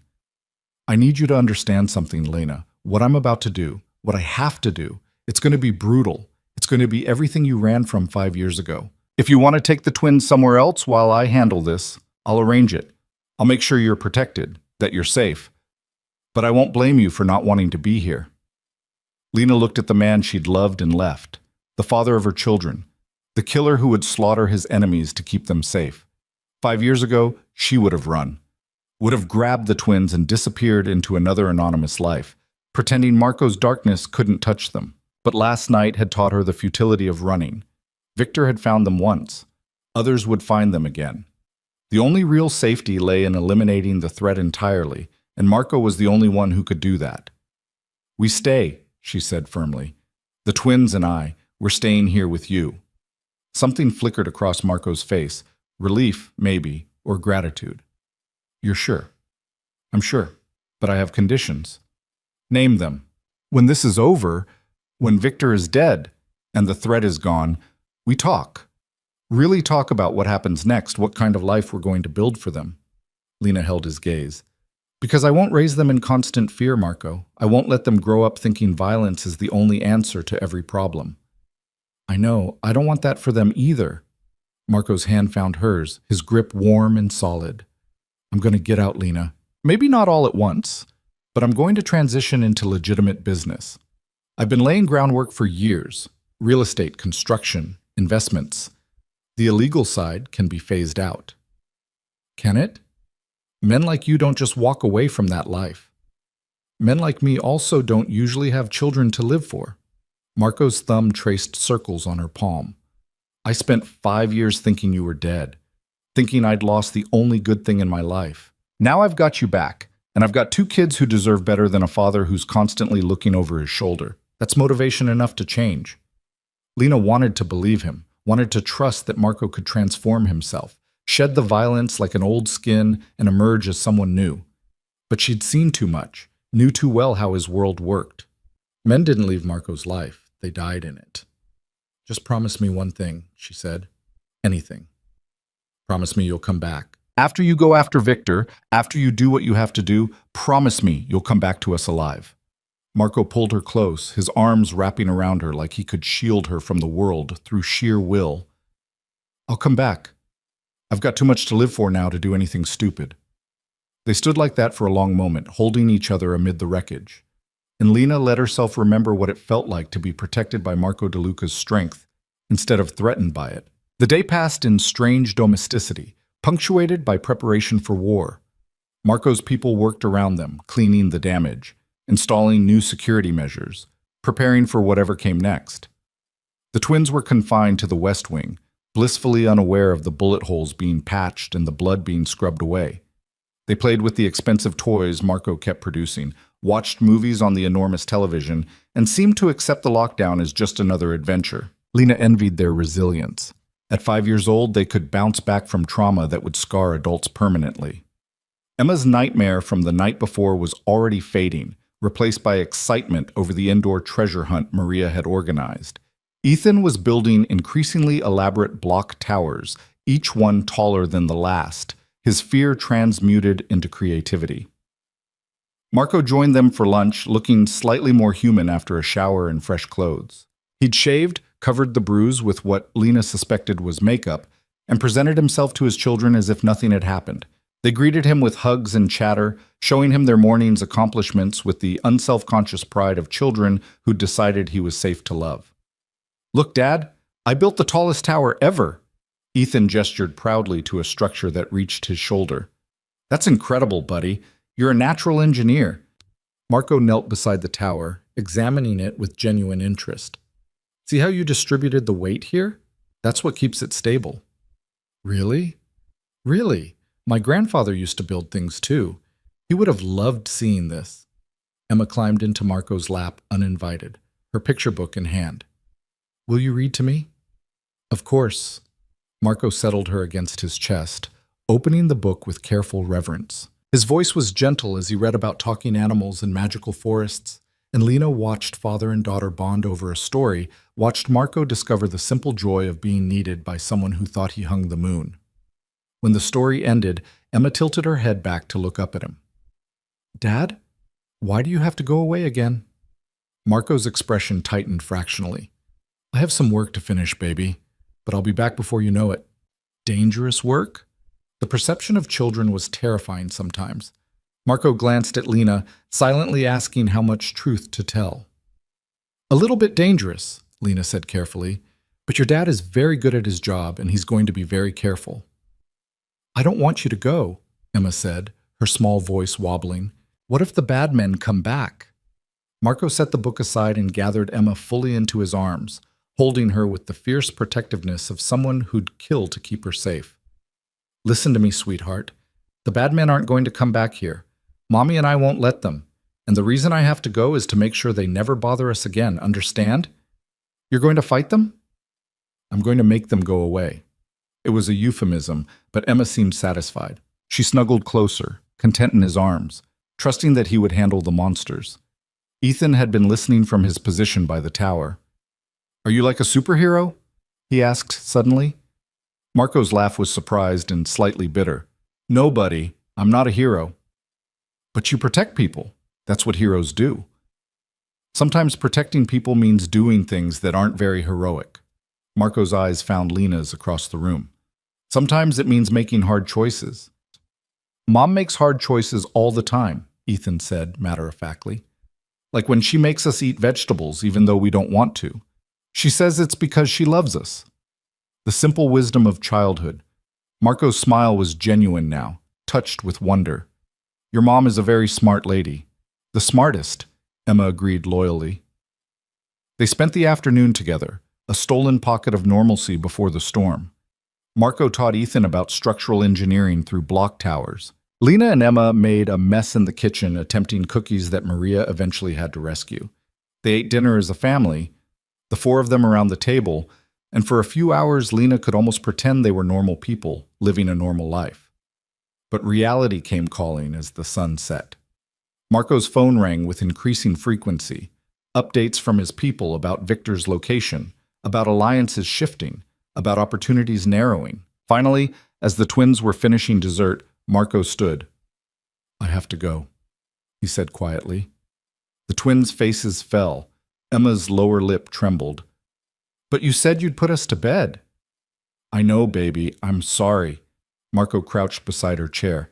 "But I promise, next time I leave, I'll make sure to say a proper goodnight first, okay?" "You promise?" "I promise." Marco kissed her forehead, then Ethan's, his movements careful and deliberate, like he was memorizing the feeling. "Be good for your mom." "We will," they chorused. Marco straightened, his eyes finding Lena's. "Can I talk to you for a minute? Alone?" Lena nodded, following him to the hallway while Maria distracted the twins. Marco led her to his study, closing the door behind them with a soft click. "I need you to know what's going to happen tonight," he said without preamble. "We've located Victor's safe house. My people have it surrounded. I'm going in personally to end this." "Why you? Why can't you let your men handle it?" "Because Victor violated the most sacred rule. He threatened my family. If I don't handle this personally, I look weak. Every enemy I have will see it as an opening." Marco's jaw was tight with determination. "This has to be me. And if it's a trap, if Victor's expecting you, then I spring the trap and deal with it. I've survived worse odds." Marco moved closer, his hands settling on her shoulders. "But if something does go wrong, if I don't make it back—" "Don't," Lena cut him off. "Don't say it." "I have to. I've set up trusts for the twins. Everything I have goes to them, managed by trustees I trust until they're 25. You're protected too. The house in Millbrook is paid off, and there's money set aside for living expenses, education, everything you'll need." "Marco, there are also letters, one for each of you. They're in the safe upstairs. Combination is your birthday." Marco's voice was steady, but his eyes betrayed his emotion. "I've written down everything I wanted to say, everything I need them to know about why I did what I did." Lena felt tears burning in her throat. "You're not going to die tonight."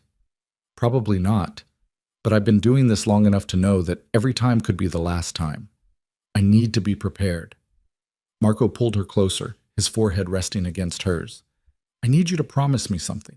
"What?" "If I don't come back, don't let the twins remember me as a monster. Tell them I love them. Tell them I was trying to be better for them. Tell them yourself when you get home." "Lena?" "No." She pulled back, looking him in the eyes. "You don't get to do this. You don't get to have this maudlin goodbye like you're already dead. You're going to go deal with Victor, you're going to come home, and you're going to be here tomorrow morning to make the twins pancakes like you promised." Marco's smile was sad. "I promised pancakes? You will right now. Promise them and me that you'll be here tomorrow to make pancakes." "I promise," Marco said, and Lena chose to believe him. He kissed her then, deep and desperate, like a drowning man grabbing for air. Lena kissed him back with 5 years of longing and fear and love that had never quite died. When they finally broke apart, both were breathing hard. "Come back to me," Lena whispered. "Come back to us." "I will. I swear it." He left through the garage, surrounded by armed men, and Lena watched from the window as the convoy of SUVs disappeared down the driveway. Then she went upstairs to put the twins to bed, carrying the weight of Marco's possible goodbye like a stone in her chest. The twins sensed her mood. They were clingy during the bedtime routine, asking repeatedly where their father had gone and when he'd be back. Lena answered with forced cheer, reading extra stories and singing extra songs until they finally drifted off. Then she went to Marco's study and poured herself a drink she didn't want but desperately needed. The house felt too large, too empty, filled with guards who were strangers. Vittorio was in the hospital, recovering from the head wound he'd sustained protecting her family. Maria had retired to her quarters. Lena was alone with her fear and the clock ticking toward midnight. She tried to read, tried to watch television, settled finally on pacing the study, her phone clutched in her hand, waiting for news she wasn't sure she wanted to receive. At 11 o'clock, gunfire erupted somewhere in the distance. Faint but unmistakable, the sound drifting through the open window like distant thunder. Lena's blood ran cold. That had to be Victor's safe house. That was Marco, doing what he did best, dispensing violence to protect what was his. The shooting lasted 10 minutes that felt like hours. Then silence fell, absolute and terrifying. Lena's phone stayed dark. No calls, no texts, no updates. The minutes crawled by with agonizing slowness. Midnight came and went. 1 in the morning, 2. She was seriously considering calling the hospitals when her phone finally buzzed. A text from Marco's number. 3 words that made her legs go weak with relief. "It's done. Coming home." Lena sank into Marco's desk chair, her whole body shaking. He was alive. He'd done what he set out to do, and he was coming home. She must have dozed off waiting, because the next thing she knew, gentle hands were shaking her awake. Lena's eyes snapped open to find Marco standing over her, backlit by the study's soft lighting. He looked like he'd been through hell, new bruises, split knuckles, blood on his clothes that she was certain wasn't his, but he was whole, breathing, alive. "Hey," he said softly. "I'm back." Lena launched herself at him, wrapping her arms around his neck and holding on like she'd never let go. Marco caught her easily, his arms banding around her waist, his face buried in her hair. "I was so scared," Lena admitted against his shoulder. "I thought, I know. I'm sorry." Marco's hold tightened. "But it's over. Victor's dead, his organization is scattered, the threat is eliminated." "You're sure?" "I'm sure. I made certain." Marco's voice was flat, emotionless, the voice of a man who'd done terrible things and made peace with them. "No one's coming for our family, not now, not ever." Lena pulled back enough to look at him. "What did you do?" "What I had to." Marco's eyes were hard, haunted. "Victor and his top lieutenants won't threaten anyone again. I sent messages to every other family in the region. Touch my children, and you'll get the same." "How many?" 8, including Victor. Marco said it without emotion, without remorse. 8 men who thought they could use my family against me. They were wrong. Lena should have been horrified, should have recoiled from the casual way he discussed murder, the blood on his hands, both literal and figurative. But all she felt was relief that the threat was gone, that her children could sleep without fear. "What happens now?" she asked. "Now I keep my promises." Marco's hands cupped her face, his thumbs brushing away tears she hadn't realized were falling. "I start transitioning out of the life. I become the father Ethan and Emma deserve. I figure out how to be with you, if you'll let me." "Marco, I love you." The words tumbled out like he'd been holding them back too long. "I loved you 5 years ago. I loved you every day you were gone. And I love you now. I know I don't deserve you. I know my world is dark and dangerous and everything you tried to escape. But I love you, Lena. And I think you still love me too." He was right. Despite everything, despite 5 years and all the reasons she should run, she loved him. Had never stopped loving him, even when she'd tried to convince herself otherwise. "I do," Lena whispered. "I love you. I'm terrified and angry and still processing everything, but I love you." Marco's smile was brilliant, transforming his face from dangerous to beautiful. "Yeah? Yeah." Lena laughed through her tears. "You're an idiot, and this is probably the worst decision I've ever made, but yeah." He kissed her again, slower this time, thorough and claiming. Lena kissed him back, pouring 5 years of loneliness and longing into it, feeling something broken inside her finally start to mend. When they finally broke apart, Marco rested his forehead against hers. "I need to shower. I've got blood on me, and I don't want the twins seeing me like this." "Go. I'll wait." Marco disappeared upstairs while Lena tried to process everything that had happened in the last 12 hours. The attack, the fear, Marco leaving for what might have been the last time, his return. The declaration of love that changed everything and nothing all at once. She was still processing when Marco returned, freshly showered and dressed in clean clothes, the evidence of violence washed away. He looked more human now, less like the avenging angel who'd left, and more like the man she'd fallen in love with. "Come with me," he said, offering his hand. "I want to check on them." They went upstairs together, moving quietly through the darkened house. In the twins' room, Emma and Ethan were sleeping peacefully, unaware that their father had just killed 8 men to keep them safe. Marco stood between their beds, looking down at them with an expression of such fierce love it made Lena's chest tight. "I'd do it again," he said quietly. "I'd do worse if it meant protecting them." "I know. Does that make me a monster?" Lena considered the question carefully. "It makes you their father. And sometimes being a parent means doing monstrous things for the right reasons." Marco's hand found hers in the darkness.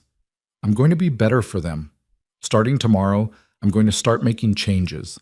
Legitimate business only. No more wars, no more violence unless there's absolutely no other choice. I'm going to hold you to that.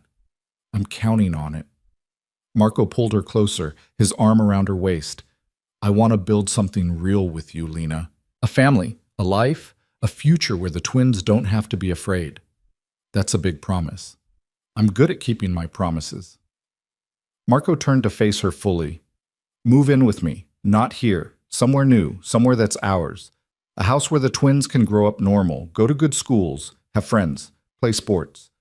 A place where we can be a family. You're serious. Completely. I've already got my people looking at properties. Safe neighborhoods, good schools, everything you'd want. Marco's voice was earnest, almost pleading. I know I'm asking for a lot. I know you have every reason to say no, but I'm asking anyway. Give me a chance to prove I can be what you need, what they need. Lena looked at their sleeping children, then back at Marco. This was the moment. She could say no, could insist on maintaining separate lives connected only by shared custody. It would be safer emotionally, less complicated, more rational. But when had love ever been rational? Okay, she said softly. We'll try, but I have conditions. Name them. First, the twins come first, always. Every decision, every choice, they're the priority. Agreed. Second, you're honest with me about your business, about threats, about everything. No more secrets. I can do that. Third, you really do transition out. I won't raise them in your old world, Marco. I can't. I will. It'll take time, but I'll do it. Marco's grip on her tightened. Anything else? Just one more thing. Lena looked up at him, her heart in her throat. Promise me we'll figure this out together. No running, no hiding, no giving up when it gets hard. I promise. Together. Marco sealed the promise with a kiss, soft and sweet and full of hope. We're going to make this work, Lena. I swear it. They stood there in their children's room, holding each other in the darkness, and Lena let herself believe in second chances and new beginnings. It wouldn't be easy. There would be challenges, setbacks, moments when she questioned her sanity for giving Marco DeLuca another chance. But looking at the man who'd killed for their children and the children who deserved both their parents, Lena thought maybe easy was overrated. Maybe what mattered was worth fighting for, messy and complicated and real. Come on, Marco said quietly. Let's let them sleep.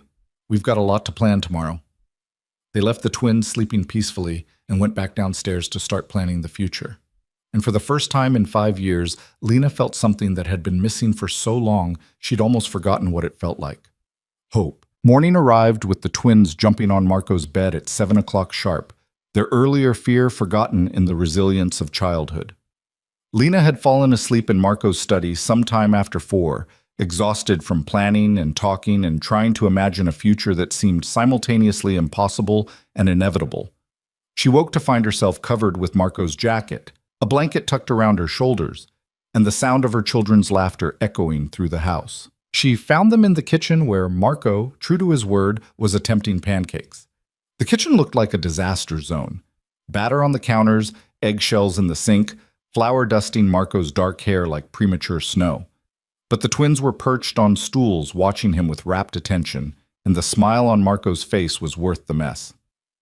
You promised pancakes, Emma reminded him seriously. You have to keep your promises. I always keep my promises to you, baby. Marco flipped a pancake with more confidence than skill.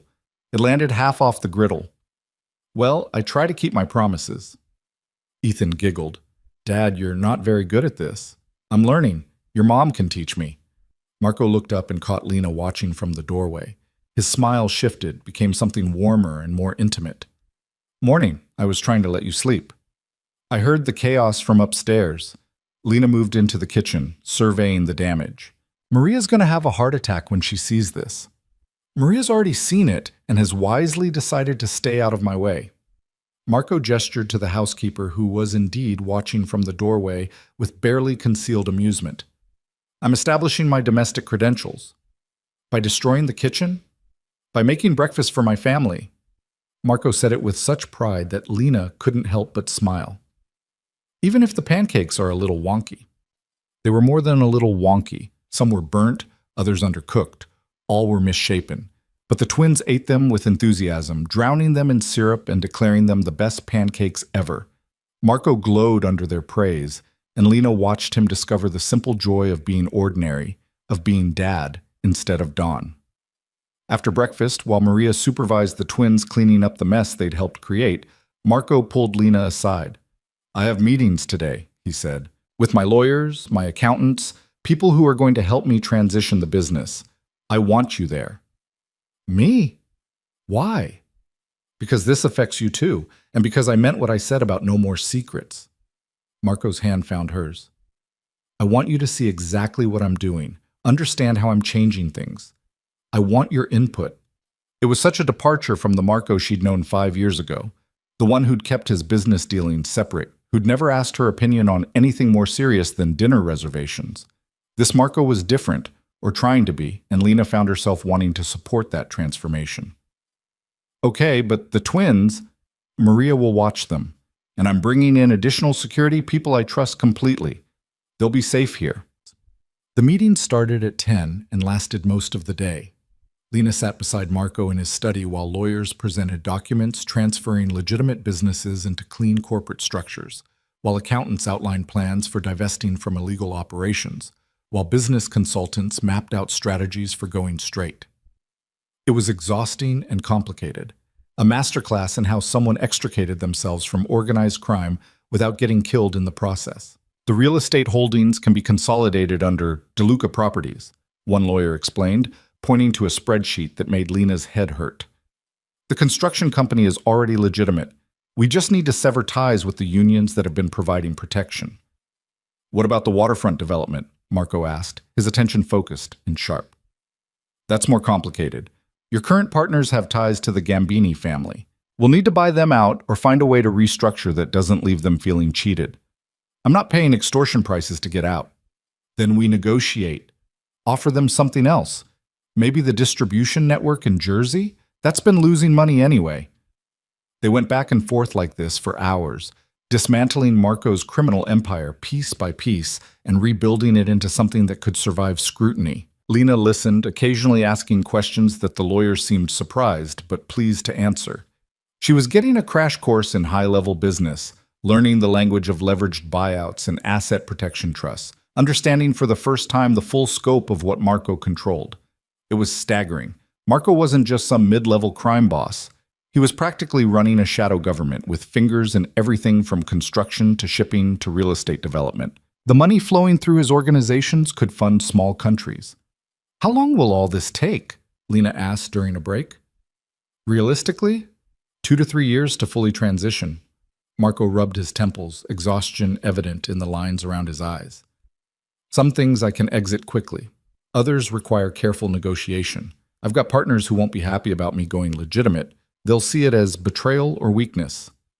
"Will they come after you?" "Some might try. That's why we're building in protections, making sure I've got leverage they can't ignore." Marco's smile was grim. "I'm not walking away broke or vulnerable. I'm restructuring from a position of strength."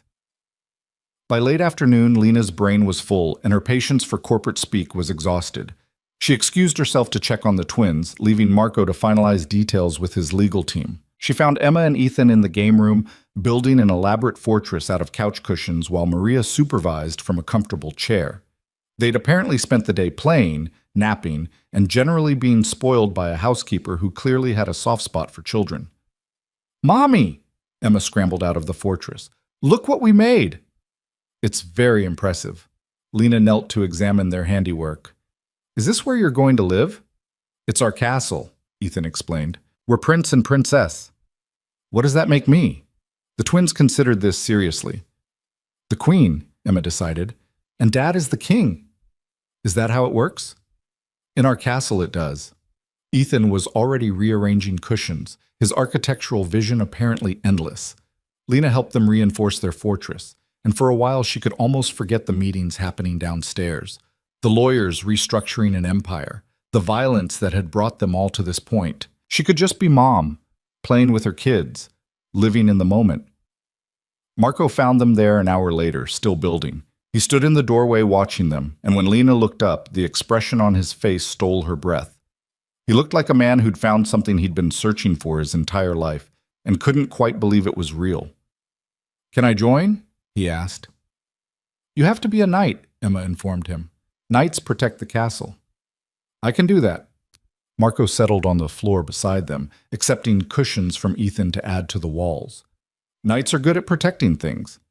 They spent the evening together, the four of them, building castles and telling stories and being a family. Later, over dinner, Marco announced his decision. "I found a house," he said. "Well, technically I found 3 houses, but there's one I really like. I want you to see it tomorrow." "Where is it?" Lena asked. "About 40 minutes from here. Good neighborhood, excellent schools, big yard for the kids to play in." Marco's eyes were bright with excitement. "It's normal, Lena. Not a fortress, not a safe house, just a regular house where regular families live." "Can we see it?" Emma bounced in her seat. "Please?" "Tomorrow," Marco promised.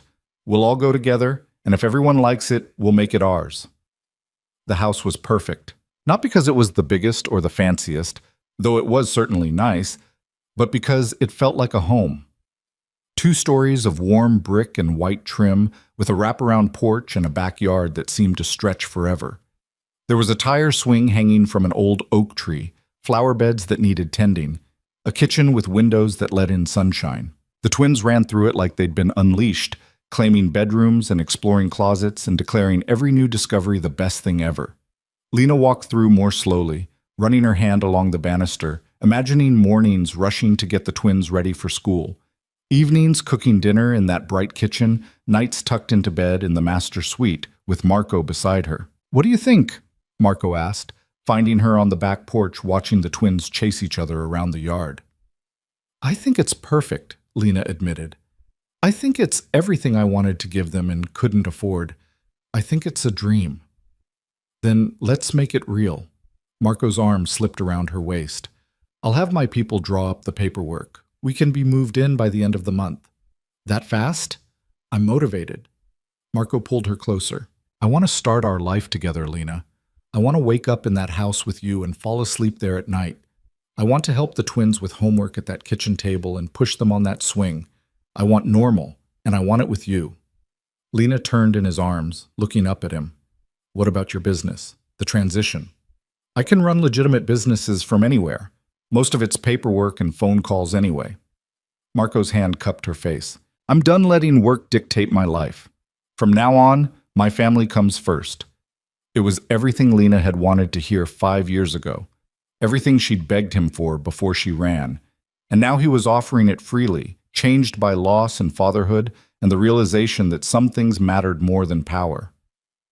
"Okay," she said, "let's do it. Let's make this our home." Marco kissed her there on the porch while the twins played in the yard, and Lena felt the last pieces of her resistance crumble. She was all in now, committed to this messy, complicated, beautiful attempt at building a family from the ruins of their past. The next few weeks passed in a blur of activity. Marco's people packed up the estate while Lena and the twins sorted through their meager belongings from Millbrook. Marco insisted on buying new everything: furniture, clothes, toys, kitchen supplies, turning shopping into an adventure that left the twins exhausted and Lena overwhelmed by his generosity. "You don't have to buy out every store," she protested, after the 3rd day of marathon shopping. "I'm making up for lost time," Marco said, loading yet another bag into the SUV. 5 years of birthdays and Christmases, remember? At this rate, we won't have room for it all. Then we'll get a bigger house." But he was teasing. The house was plenty big, and soon it was filled with the chaos of their blended life. The twins' rooms were decorated according to their specifications. Emma's in purples and pinks with art supplies everywhere. Ethan's in blues and greens with building sets that covered every surface. The master bedroom became Lena and Marco's sanctuary, decorated in soft neutrals that felt peaceful after the chaos of parenting. Marco threw himself into domesticity with the same intensity he'd once brought to running his empire. He learned to cook, badly at first, then with increasing competence. He attended every school tour, every parent meeting, asking questions and taking notes like he was preparing for battle. He installed the tire swing properly, painted the fence, learned to operate the lawnmower. Watching him transform was both inspiring and surreal. This was Marco DeLuca, who'd once ordered executions over breakfast, now debating the merits of different elementary school curricula with the earnest intensity of any suburban dad. But the transition wasn't seamless. There were nights when Marco came home tense and angry from difficult negotiations with former partners who felt betrayed. There were phone calls at odd hours, meetings that couldn't be scheduled around family dinner. There were moments when Lena saw the old Marco surface, cold, calculating, dangerous, before he pulled himself back. "It's harder than I thought it would be," Marco admitted one night after the twins were asleep. They were sitting on the back porch, sharing a bottle of wine, watching fireflies dance across the darkened yard. "Walking away, I mean. There are people who don't want me to go legitimate, who see it as abandoning them. Are you in danger?" "Not immediate danger. But I'm making enemies of people who used to be allies." Marco's jaw was tight. "I knew it would happen. Doesn't make it easier." "Do you regret it?" Lena asked quietly. "Regret choosing us over that life?" Marco turned to her, his eyes fierce in the darkness. "Never. Not for a second. That life cost me 5 years with you, with them. I'd burn every bridge, make every enemy, lose every dollar if it meant keeping my family. Even if some of those enemies come calling. Especially then." Marco's hand found hers. "I've built in protections. Security that doesn't look like security, alliances with people who value legitimate business over the old ways. We're as safe as I can make us." It wasn't perfect reassurance, but it was honest, and Lena appreciated the honesty more than false promises. 6 months after moving into the house, Marco threw a birthday party for the twins. Their 6th birthday, though it was the first one he'd ever attended. He went overboard, bounce house in the yard magician, petting zoo, enough cake to feed a small army. The guest list was kids from their new school and their parents, normal people living normal lives, and Marco moved among them with surprising ease. Lena watched him explain his business, real estate development and construction, to other parents, watched him joke with fathers about the challenges of raising kids, watched him fit into this suburban life like he'd been born to it instead of dragged into it kicking and screaming. "Your husband's great with the kids," one mother commented, watching Marco organize a game of freeze dance. "How long have you two been married?" Lena's breath caught. They weren't married, hadn't even discussed it, though they'd been living as a family for months now. But before she could correct the woman, Marco caught her eye across the yard and smiled, and something warm unfurled in her chest. "It feels like forever," Lena said, which was both true and not true at all. The party was winding down when Lena found Marco alone in the kitchen, surveying the wreckage of torn wrapping paper and abandoned paper plates. "I think it was a success," she said, hip-checking him gently. "The twins are happy. That's all that matters." Marco pulled her close, his arms circling her waist. "Did you see Ethan's face when he opened the advanced building set? I thought he was going to explode with excitement. And Emma loved the art studio you set up in the basement. She's got real talent. I want to nurture that." Marco's expression turned serious. "I want to give them everything, Lena. Every opportunity, every advantage. I want them to become whoever they want to be. They will, because they have you showing them it's possible to change, to be better than your past." Marco's eyes searched hers. "Do you really believe that? That I'm better than my past?" "I believe you're trying. That's what matters." Lena reached up to cup his face. "You're not perfect, Marco. You've got a temper, and sometimes you slip back into old habits. But you're here, you're present, you're choosing us every single day. That's being better." "I love you," Marco said, like the words were pulled from somewhere deep. "I know I don't say it enough, but I love you more than I knew it was possible to love someone." "I love you too." Lena stood on her toes to kiss him. "Even when you're driving me crazy, even when you're overprotective and controlling, I love you." "I'm working on the controlling part." "Work harder," Lena teased, then spirited. "But seriously, Marco, thank you for all of this, for changing your life for us. You're worth changing for." Marco's arms tightened around her. "All 3 of you." That night, after the twins were asleep and the house was quiet, Marco pulled out a small velvet box.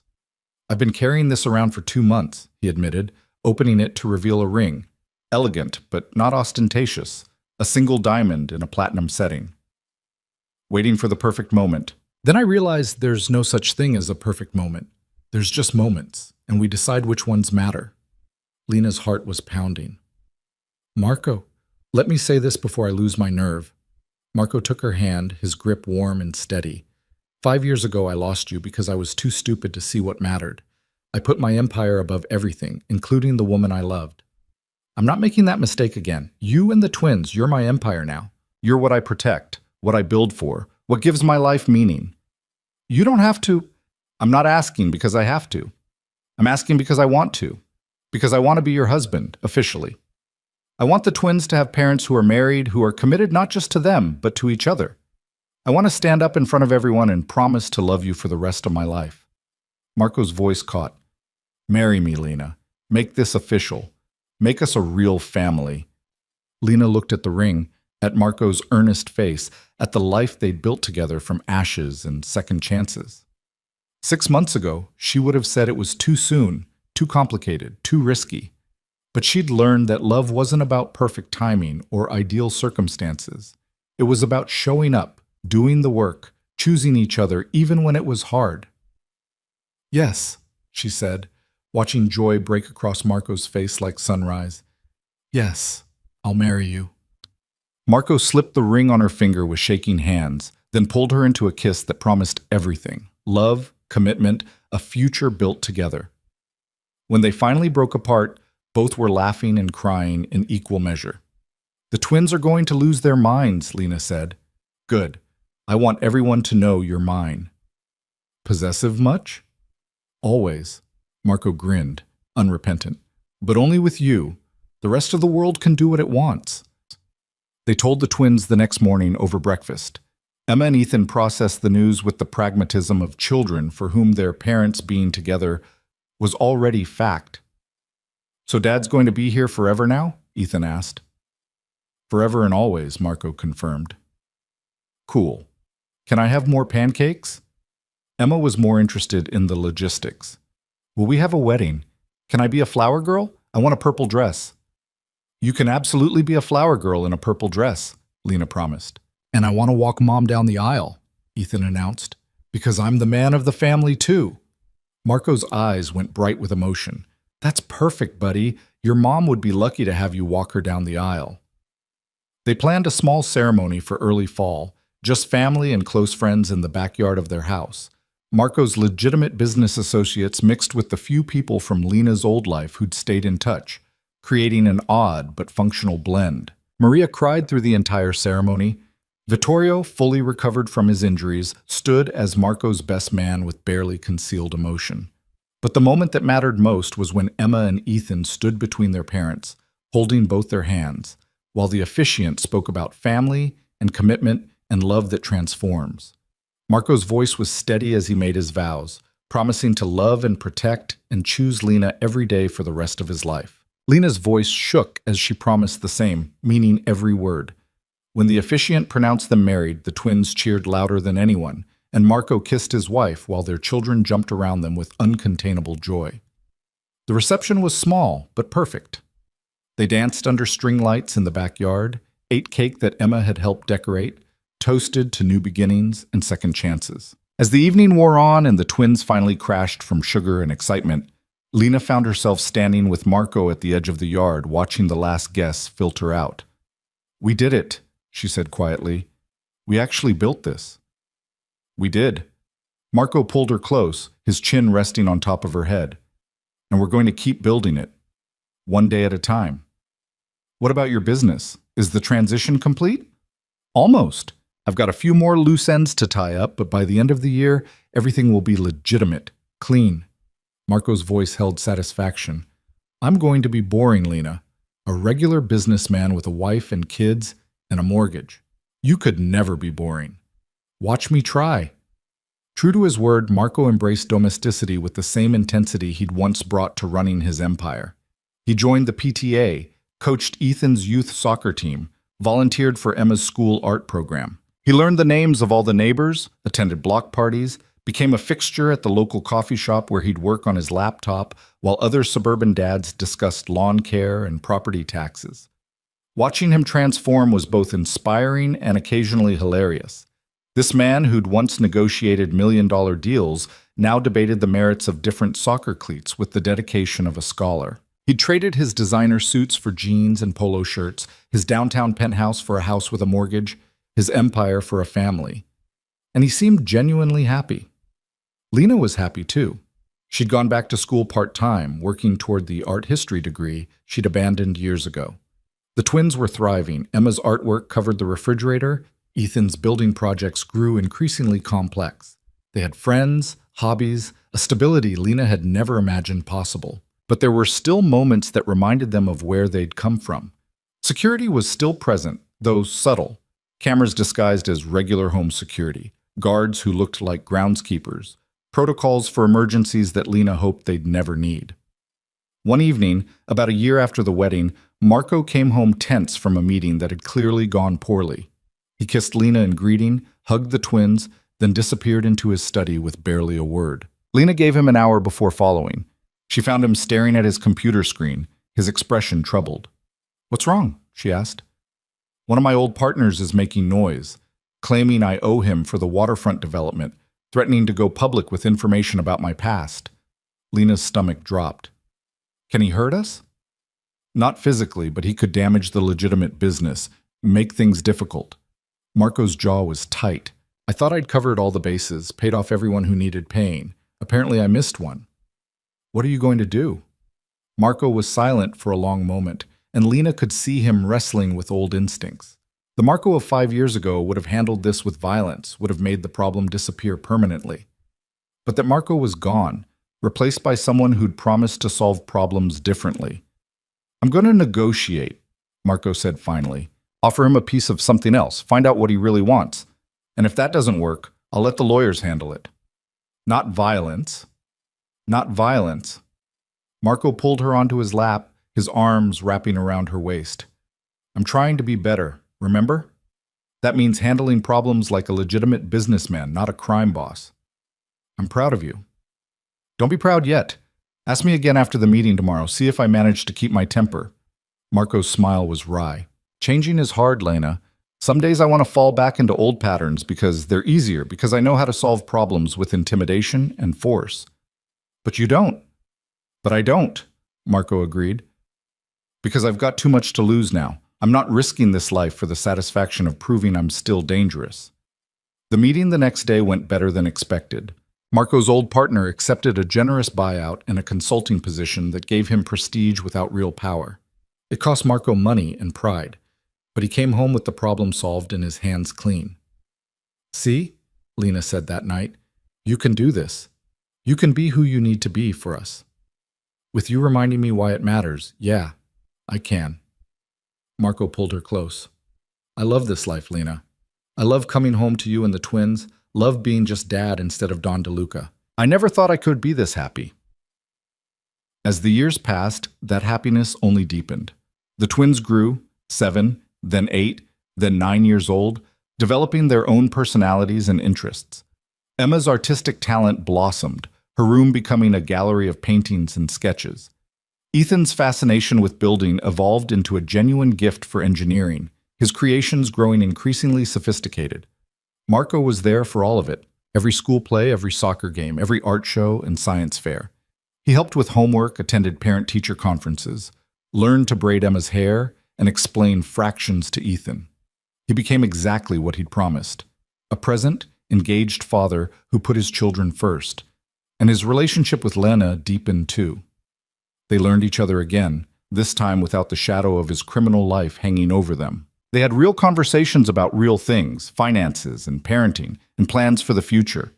They argued sometimes, usually about Marco's tendency toward overprotection or Lena's insistence on independence, but they always talked it through. They built traditions, Sunday dinners where everyone cooked together, Friday movie nights, summer vacations to places the twins chose, holiday celebrations that were loud and chaotic and perfect. On the twins' 10th birthday, Marco gathered them all in the backyard where it had all begun. The tire swing still hung from the oak tree, though the twins had long outgrown it. The flower beds Lena had planted were thriving. The house showed the wear of a family living fully. Scuff marks on the walls, grass stains on the carpet, evidence of life being lived. "I want to tell you all something," Marco said, his arm around Lena's waist, the twins sitting on the porch steps listening. 10 years ago today, I didn't know you existed. I didn't know I was a father, didn't know I had these two incredible kids in the world, and I was lost, Lena. I was so lost. Marco, Lena started, but he shook his head. Let me finish. I need to say this. Marco's eyes found the twins. Your mom gave me the greatest gift when she came back into my life and brought you with her. She gave me purpose, gave me a reason to be better than I was. And you two, you made me want to change everything, to build a life worth living. We know, Dad, Emma said gently. You tell us all the time. I do, don't I? Marco laughed. But I want to make sure you really understand. The life I have now, this house, this family, being your dad, it's everything I never knew I wanted, and I will never, ever take it for granted. We won't either, Ethan said seriously. We know we're lucky. We're all lucky, Lena added, tears in her eyes. We found each other again when we shouldn't have. We built something beautiful from something broken. That's not luck. That's choice. We chose each other every day, and we keep choosing each other. Marco pulled them all into a group hug, the four of them standing in their backyard as the sun set, and Lena felt the rightness of it settle into her bones. This was what she'd been searching for all those years ago when she ran. Not safety from Marco, but safety with him. Not hiding from his world, but building a new world together. That night, after the twins were asleep and the house was quiet, Lena and Marco sat on their bed talking about the future. I got an offer today, Marco said. A foundation wants me to speak to at-risk youth about making better choices, about how it's never too late to change your life. Are you going to do it? I don't know. Part of me thinks I'm not qualified. I've done terrible things, Lena. Things I can never take back or make right. But you changed. That's what makes you qualified. Lena took his hand. You can show them that your past doesn't have to define your future, that you can choose differently. Marco considered this. What do I tell them when they ask what I did? Do I lie? Do I tell the truth and risk everything we've built? You tell them the truth, that you were involved in organized crime, that you hurt people, that you made choices you regret, and then you tell them how you got out, how you built something better. Lena's voice was firm. Your past is part of your story, Marco. You don't have to hide it. You just have to show that it's not the whole story. What if it damages the business? What if clients don't want to work with me once they know? Then they're not the right clients. The right ones will see what I see. Someone who fought like hell to become better for the people he loves. Marco pulled her close, his face buried in her hair. How did I get so lucky to have you? You didn't get lucky. You chose to change, and I chose to believe in you. We both took a risk. Best risk I ever took. Marco did accept the speaking engagement, and then another and another. His story resonated. The crime boss who'd walked away for his family, who'd chosen love over power, who'd proven that transformation was possible. He didn't glorify his past or minimize his crimes, but he also didn't let them define his present. And slowly, carefully, he built a new legacy. Not as Don DeLuca, feared and powerful, but as Marco DeLuca, father and husband and businessman who'd clawed his way from darkness into light. Years later, when Emma was preparing for college and Ethan was building robots in the garage, when Lena had her degree and was working at a museum she loved, when Marco's businesses were thriving and completely legitimate, they gathered again in that same backyard. Do you ever regret it? Lena asked Marco one evening, watching the twins, not twins anymore but young adults, argue good-naturedly about something inconsequential. Walking away from all that power? Marco didn't hesitate. Never. Not once. That power was empty, Lena. It couldn't love me back, couldn't make me laugh, couldn't give my life meaning. He gestured to their children, their home, their life. This is real power, the power to choose who you become, who you love, what you build. That's the only power that matters. Even knowing what it cost you, the bridges you burned, the enemies you made. Especially knowing that, because it taught me what's worth fighting for. And it's not territory or respect or fear. It's this. It's love. Emma called out to them, asking Marco's opinion on something. He went to her, falling easily into conversation with his daughter, and Lena watched him with a full heart. This was the man she'd fallen in love with all those years ago, finally freed from the weight of his darker nature. This was the father her children deserved. This was the future she'd dreamed of, but never quite believed possible. The twins had asked about their first 5 years sometimes, about why their mother had run, why their father hadn't been there. Lena and Marco had been honest with them, age appropriately, explaining about fear and danger and difficult choices. They'd apologized for the time lost, for the ways their decisions had shaped the twins' early lives. But Emma and Ethan were remarkably well-adjusted, secure in their parents' love, confident in their place in the world. They knew their father's past, knew he'd done terrible things, but they also knew the man he'd become.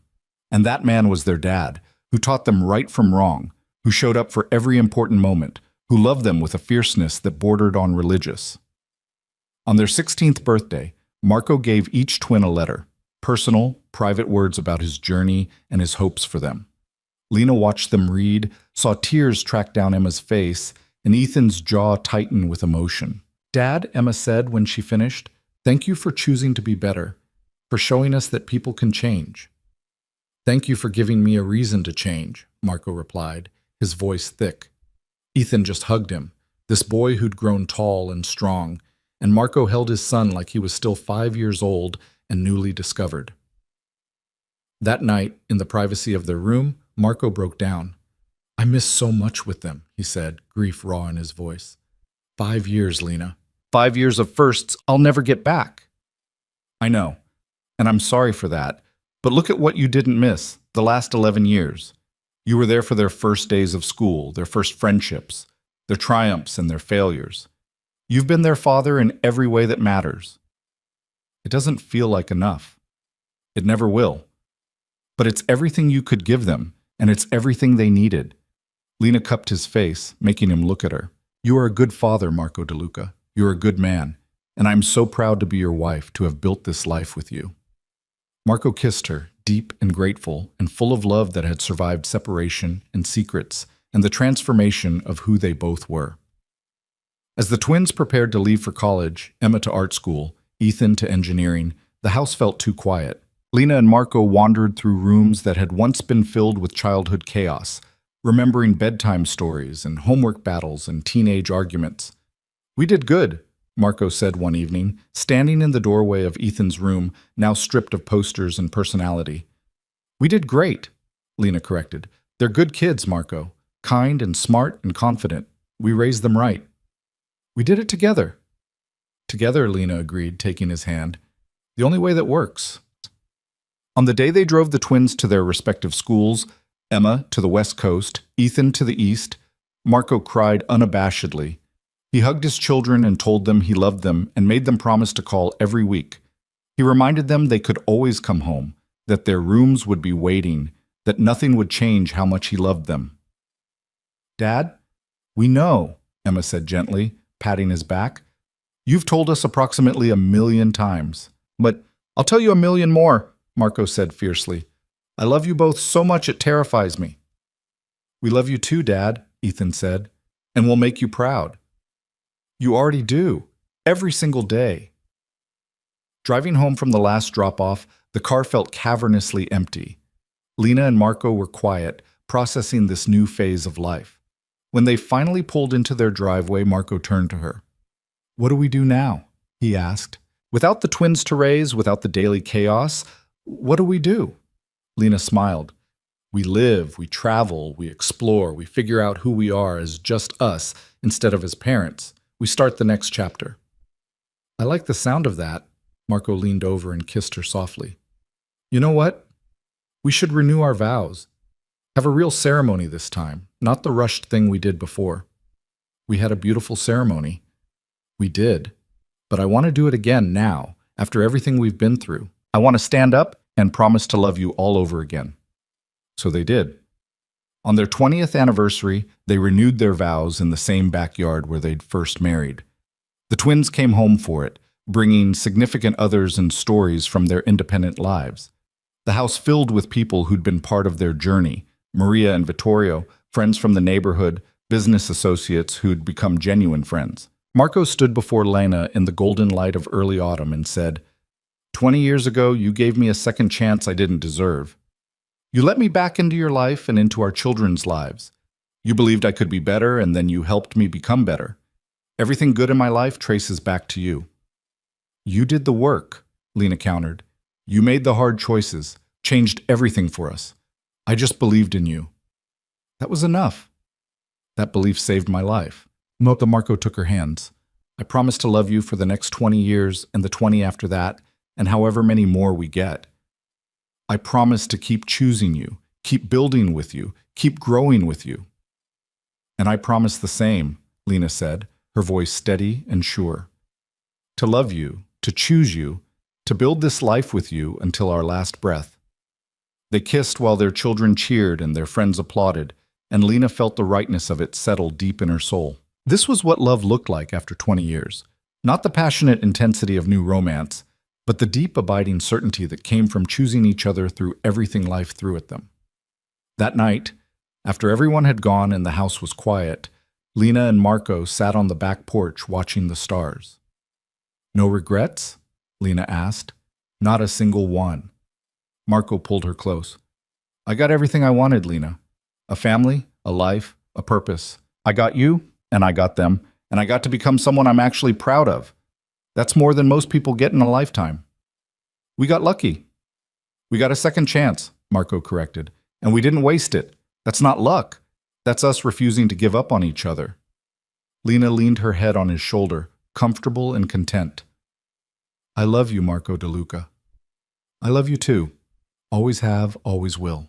And there, in the backyard of the house, they'd made a home. Surrounded by the evidence of the life they'd built together, Lena and Marco sat in peaceful silence. The past was behind them. The mistakes, the violence, the years lost. The future stretched ahead, uncertain but full of possibility. But in that moment, they had everything that mattered. They had each other, they had their family, they had love that had survived darkness and emerged stronger for it. They had chosen each other every day, through everything. And that choice had made all the difference. The twins they never knew had become the family they'd always needed. The love they'd lost had been found again, transformed and deepened by time and sacrifice. The man who'd been a monster had become a father. The woman who'd run had found the courage to stay. And together, they'd built something beautiful from the ashes of what came before. A story of redemption, transformation, and love that refused to die. It was enough. It was everything. It was home.